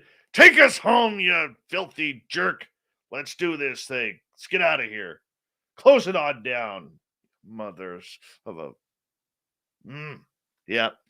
I was going to swear, but I've never heard Superquest swear. So I just left it at that. You son of a motherless goat. Quick.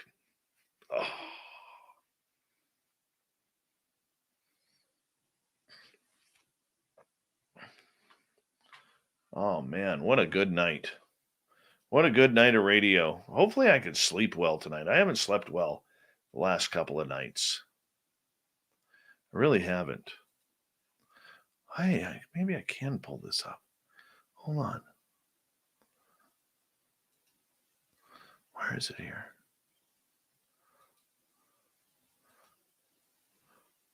There it is. Hold on.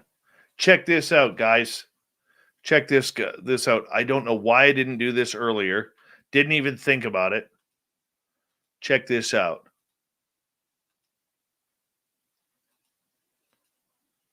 Look at that, people. The spaced out slam right there. Happening in an action shot from Crazy Hot Morgan. That other wildebeest has no idea what's hitting her right there. You could tell right off the bat. That's a strap match. That's a Texas strap match there, too. You could tell the other lady has no idea what's happening to her right there. No idea. Just bang! Pin her for the 3 count. Hook that leg, and she is done. Done like dinner. That's the way we roll. Crazy Hot Morgan. That is fantastic. Fantastic. My response? Oh, fuck yeah. Look at her choking her out right there. Beautiful. Beautiful move. Choke her with that strap.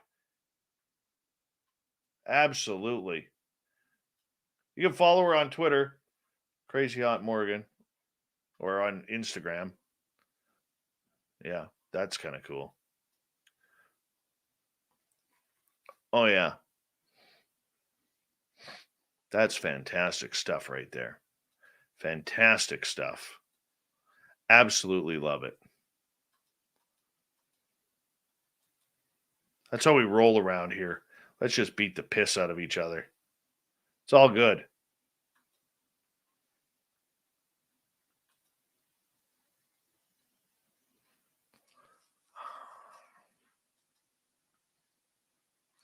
Forgot to do that last night, so we'll crank that on. Then we'll go back to podcasts.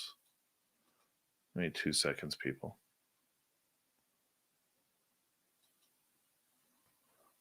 There we go. Save that. See how we're doing here.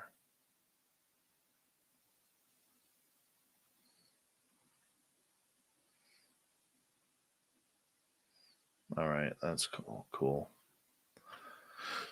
All right.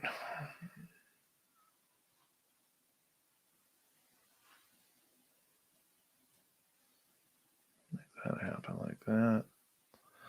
And go like this. Who am I missing here? The old Texas strap match like that? That's good stuff.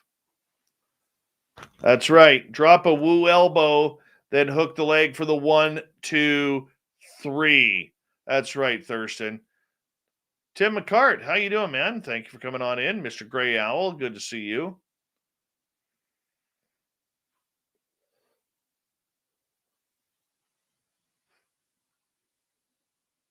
Let's see here. Thank you. I need some beautiful sleeping ability right now. I really do. God, the last 2 nights been horrible.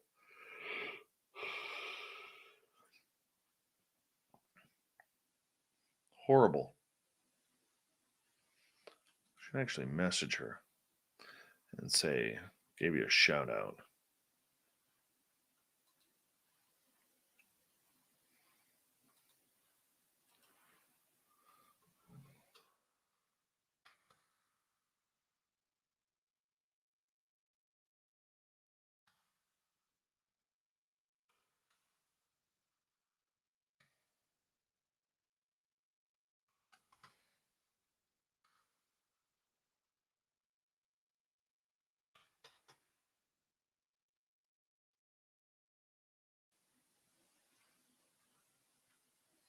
There we go.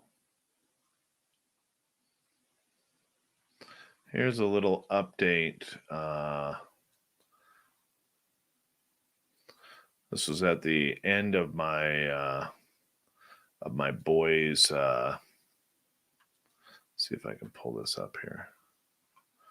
Oh yeah, I can. Hold on. This is the end of my boys' guitar practice. Hold on.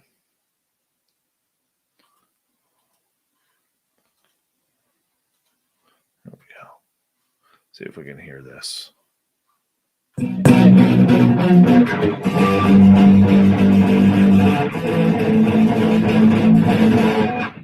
Keep rocking.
Keep rocking.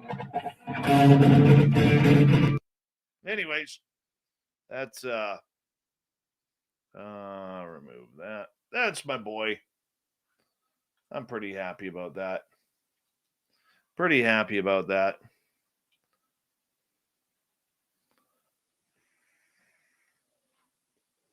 Thought you'd like that, Braziloff.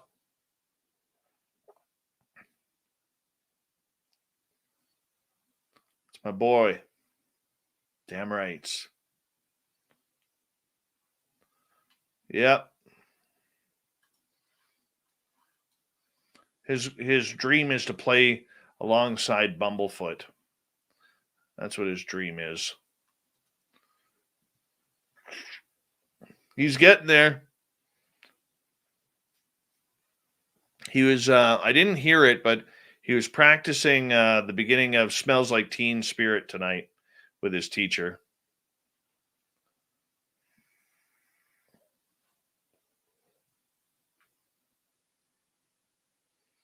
Yeah. I don't usually share a lot about my family or what I do or whatever. Because I try and keep some things a little bit private, but his guitar stuff, I mean, I'm sorry, that's just proud dad moment there.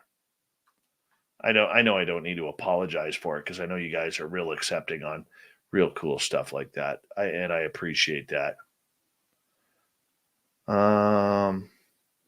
Carp, Ontario Guardian UFO incident. I have heard of that. It's just my mind is blanking on that. My mind is completely blanking on that.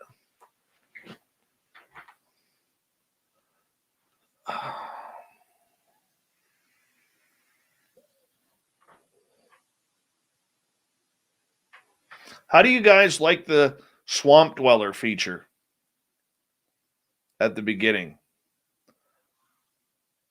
Very, very curious about that. It's a little bit of a change right at the beginning of the show now.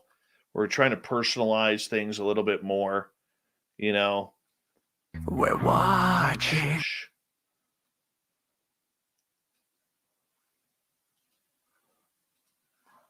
Just curious how you guys are liking that.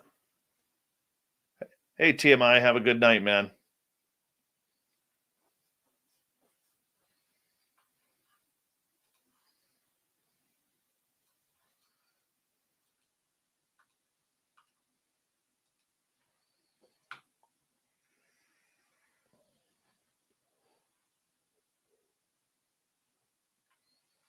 I didn't see Yngwie playing with the Japanese orchestra. That I would love to see.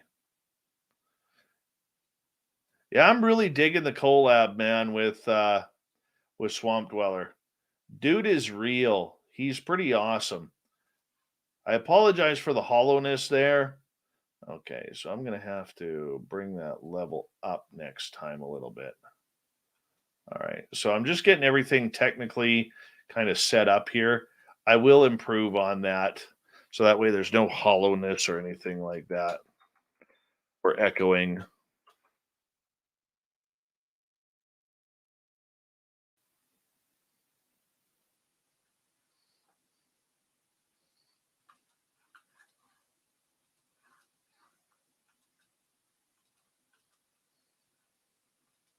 I know what I got to do is I just got to turn my microphone off. Make sure I hit mute on my microphone before I do that.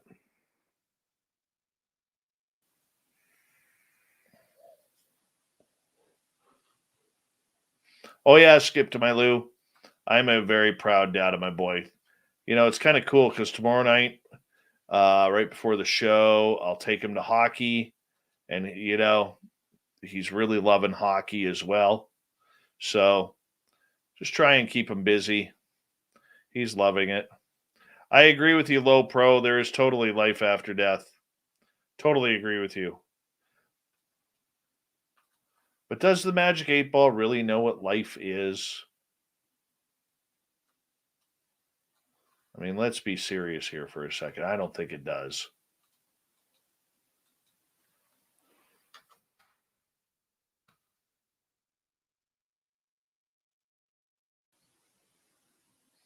Yeah, I'm really enjoying the stories and picking out the stories of the Swamp Dweller, what we're going to play that night.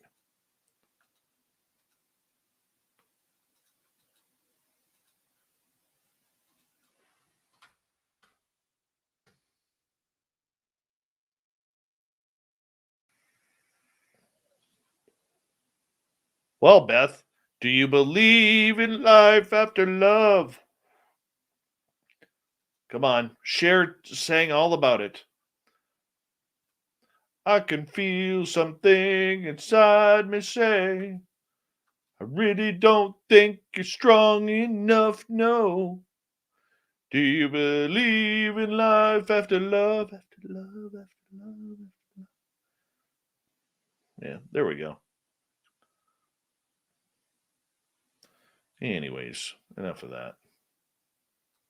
Enough of that.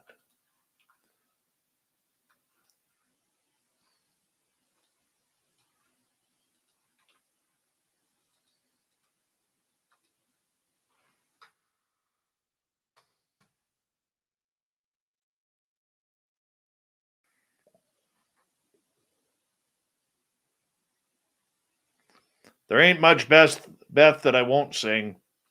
As horrible of a singer as I am, I don't mind. That's why they pay me the big bucks around here.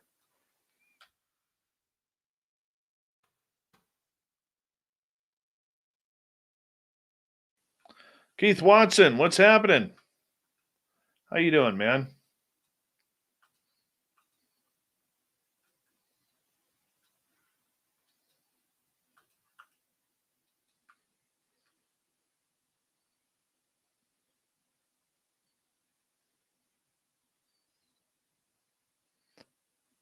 Thanks, Fap.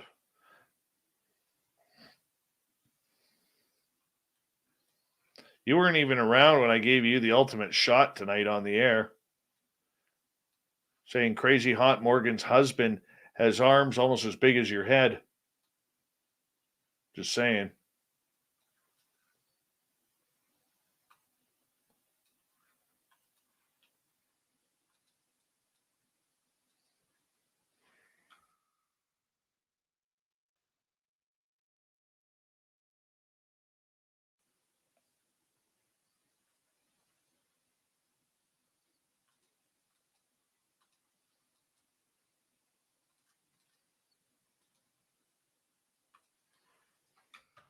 Anybody wants to see the real size of Fap's head, you got to come to Vegas for the Vegas party.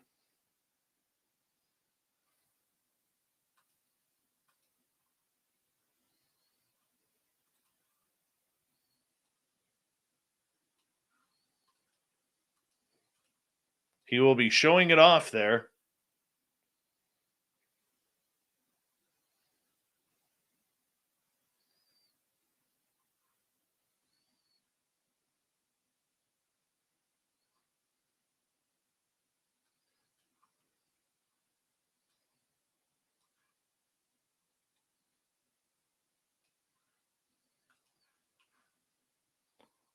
So in piece right there.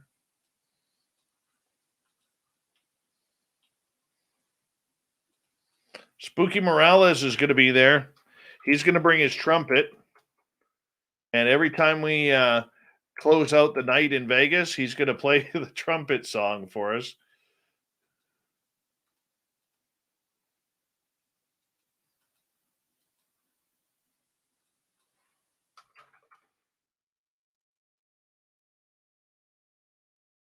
Oh, you're very welcome, Midnight Rider. You're on the night train. Bottoms up. You're on the night train. Fill your cup. You're on the night train. Ready to crash and burn. You'll never learn because you're on the night train. You love that stuff. You're on the night train and you could never get enough. You're on the night train. Ready to crash and burn.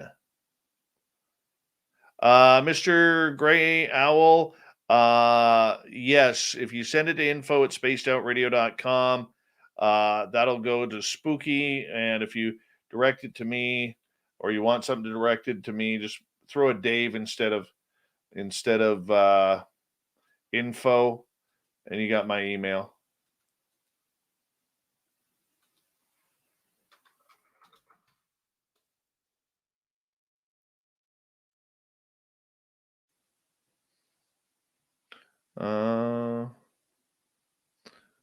Low Pro, would I like to visit another place with you? Depends on the place. If we're going near the ocean, not a friggin' chance.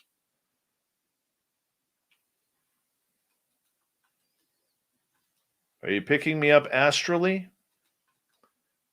Because that would be kind of cool.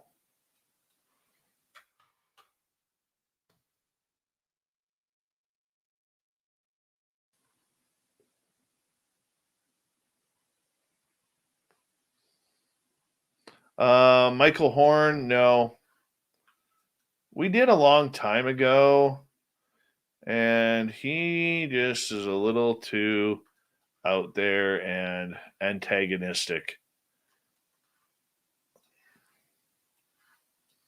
Not really worth it.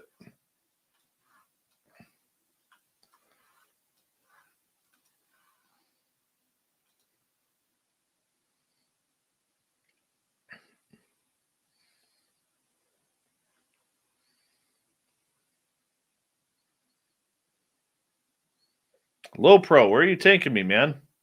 You got me curious.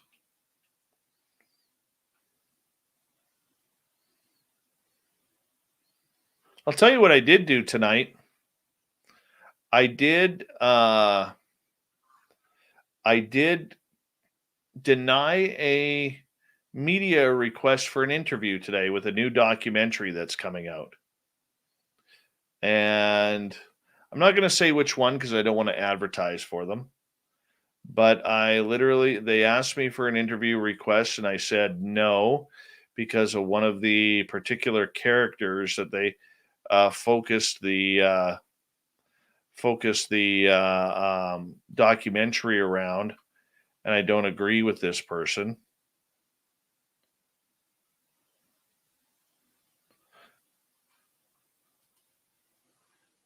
Oh, Low Pro, you want to go to another dimension? Oh, hell yeah. Pick me up, dude. Find me in the astral. I'll put my signal out there. I'm dead serious about that, by the way. Totally go.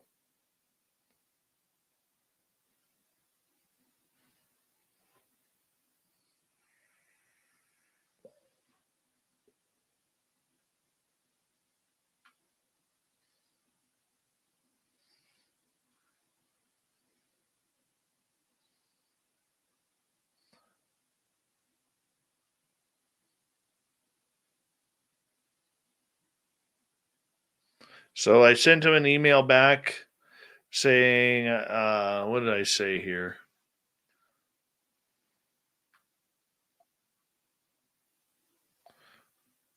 Sent items. I said, sorry, no, not interested in interviewing this person. This is a man who was last year arrested twice. And I said some other things. I appreciate you thinking of us, but we're going to pass on this one for someone who is more credible and deserves the attention. That's what I said.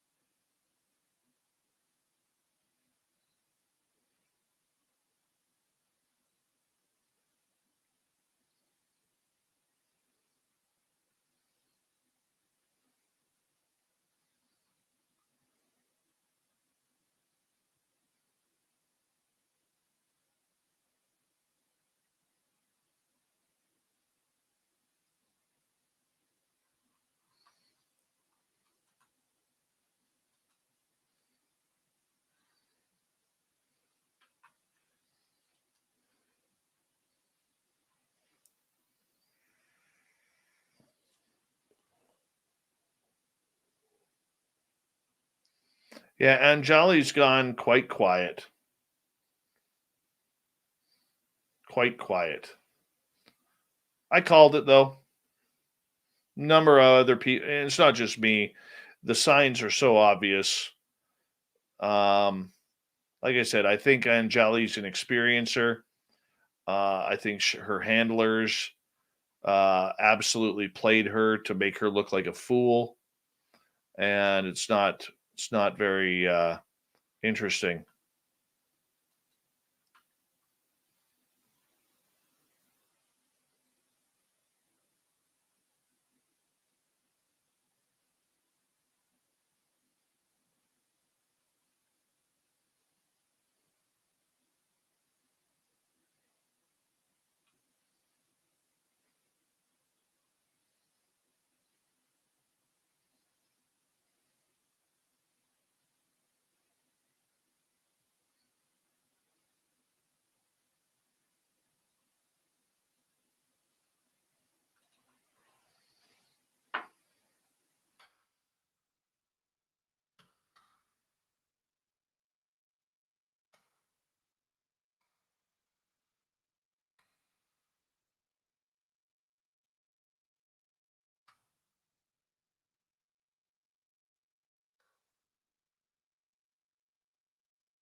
Give me 2 secs, guys.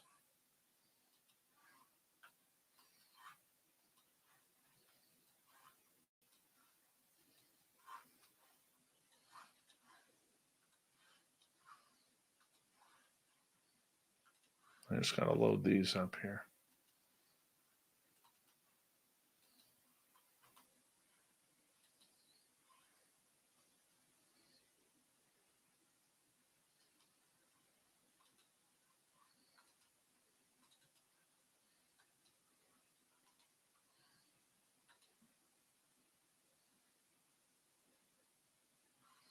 There we go.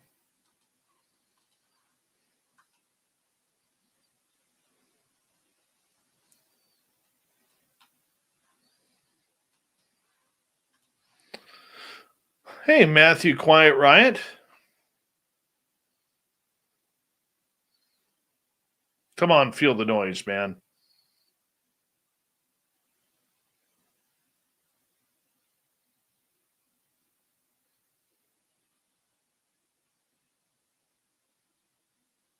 Good night, Mr. Catfish. Low Pro, I'll be looking for you, man.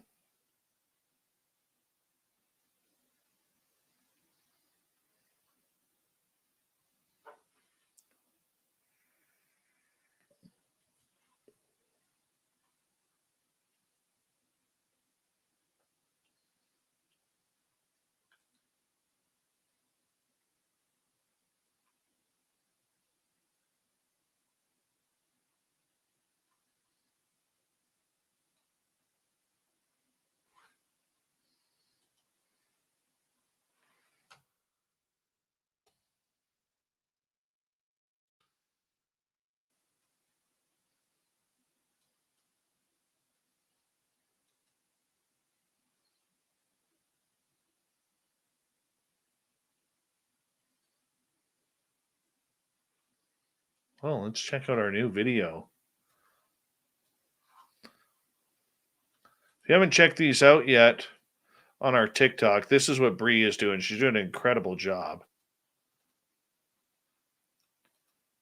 Hold on, let's bring it on in here. Let's unmute that.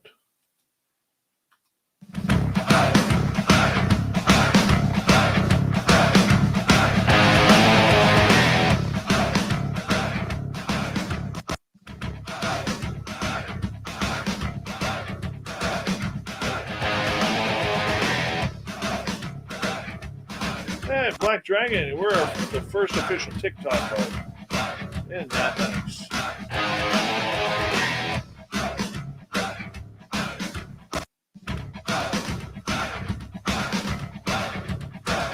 Love it. Good job. Hey, TikTok world. This is Stacy Horn. I am officially taking over Spaced Out Radio's TikTok channel. And today I decided to go to Netherlands, Colorado. Every year they have a really cool festival, and it is dedicated to Frozen Dead guy that they have in this town. I'm gonna be talking more about that. So don't forget to subscribe and like and share. I'll see you guys later. Bye. Bye, Bree. Possible SETI connection just outside of Boulder, Colorado. Look at that, scaring the daylights out of us there. Them giant satellites. Possible SETI connection just outside of Boulder, Colorado. That is kind of creepy. Check out our new logo, you guys. It's an owl. How cool is that? Comment down below what you think. We own the night. Look at her dropping. Check out our new logo, you guys. Bang! We own the night, mothers. Oh yeah, good job. Alyssa Lamb's story. Yeah, we did that one a year ago, but we can look into it again. Yeah, it's because I don't have my my microphone on mute. I'll never hear. I gotta make sure I hit my.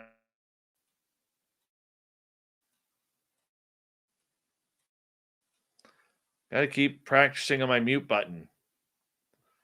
Gosh darn it. Oh, Chad, it's not me. It's StreamYard. I got to mute my mic in order for the audio to come clean. Otherwise, it's bleeding through. That's all that's happened.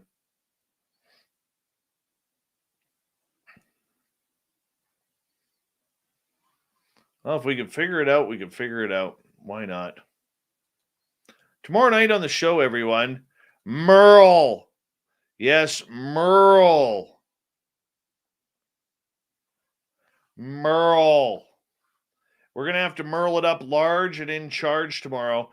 Our special guest, Andrea Perrin. If you don't know who Andrea Perrin is, she lived in the original Conjuring house. Well, there's only one Conjuring house, but she lived in that house as a kid. The movie was based on her family's stories from that house.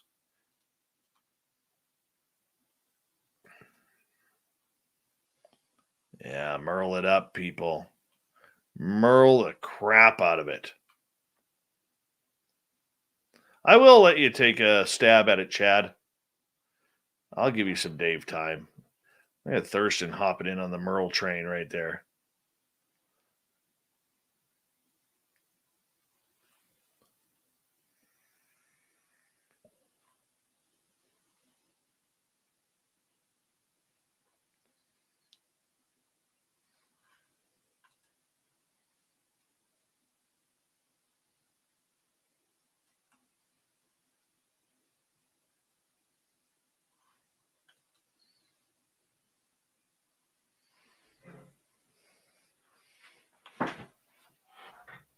Wow, NASA spacecraft touches the sun's atmosphere for the first time in history.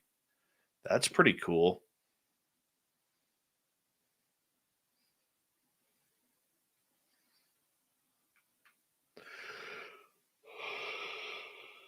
Oh, excuse me.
Sorry, I'm just going to check something here, guys.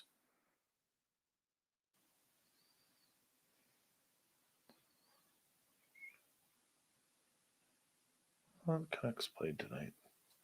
They play tomorrow. Well, they did.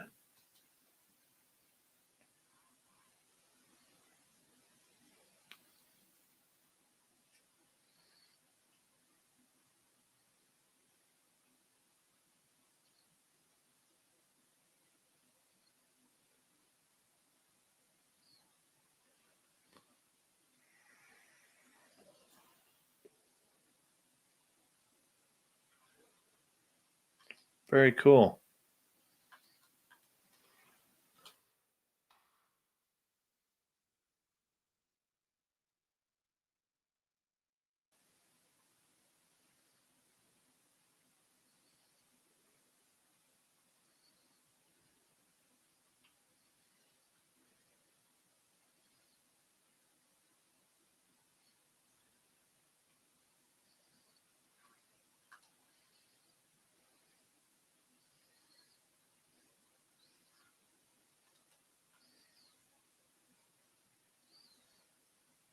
Thanks, Mr. Gray Owl. Appreciate you. All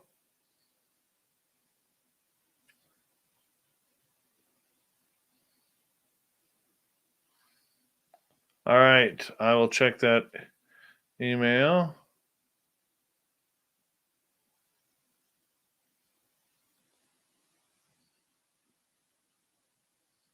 Appreciate that. Where are we here? All right. We're uploaded there. Let's get this over to them. No. All right, we're going to pack it up here because I got to get off to bed and I got to work in the morning. So, big thank you to all our listeners, especially Catfish, Thomas, and Todd for the amazing super chats. It's always a good way to support what we do on the show. Tomorrow night on the show, we have Merle and Ghosts of the Great White North with our special guest, Andrea Perron of the Conjuring House. So, we're going to talk about that tomorrow night. It's an all paranormal night tomorrow night as we start to wrap things up here. Take the time to follow us on our social medias at Spaced Out Radio on Twitter and TikTok, at Spaced Out Radio Show on Instagram. You can join our Spaced Out Radio group on Facebook. We'd appreciate that. We need our numbers to build and grow, people, and it happens with you guys. So come on and help us on out if you haven't already. And a big thank you to all the veterans who are tuning us in. Don't forget, you can shop and grab some really cool swag on our website, spacedoutradio.com. And we want to see you repping our stuff. And make sure when you do, you take a picture so that way we can put it up on our website. We'll talk to you all tomorrow night. Spooky Morales, hope you got your trumpet warmed up because it's time to take us home, my friend.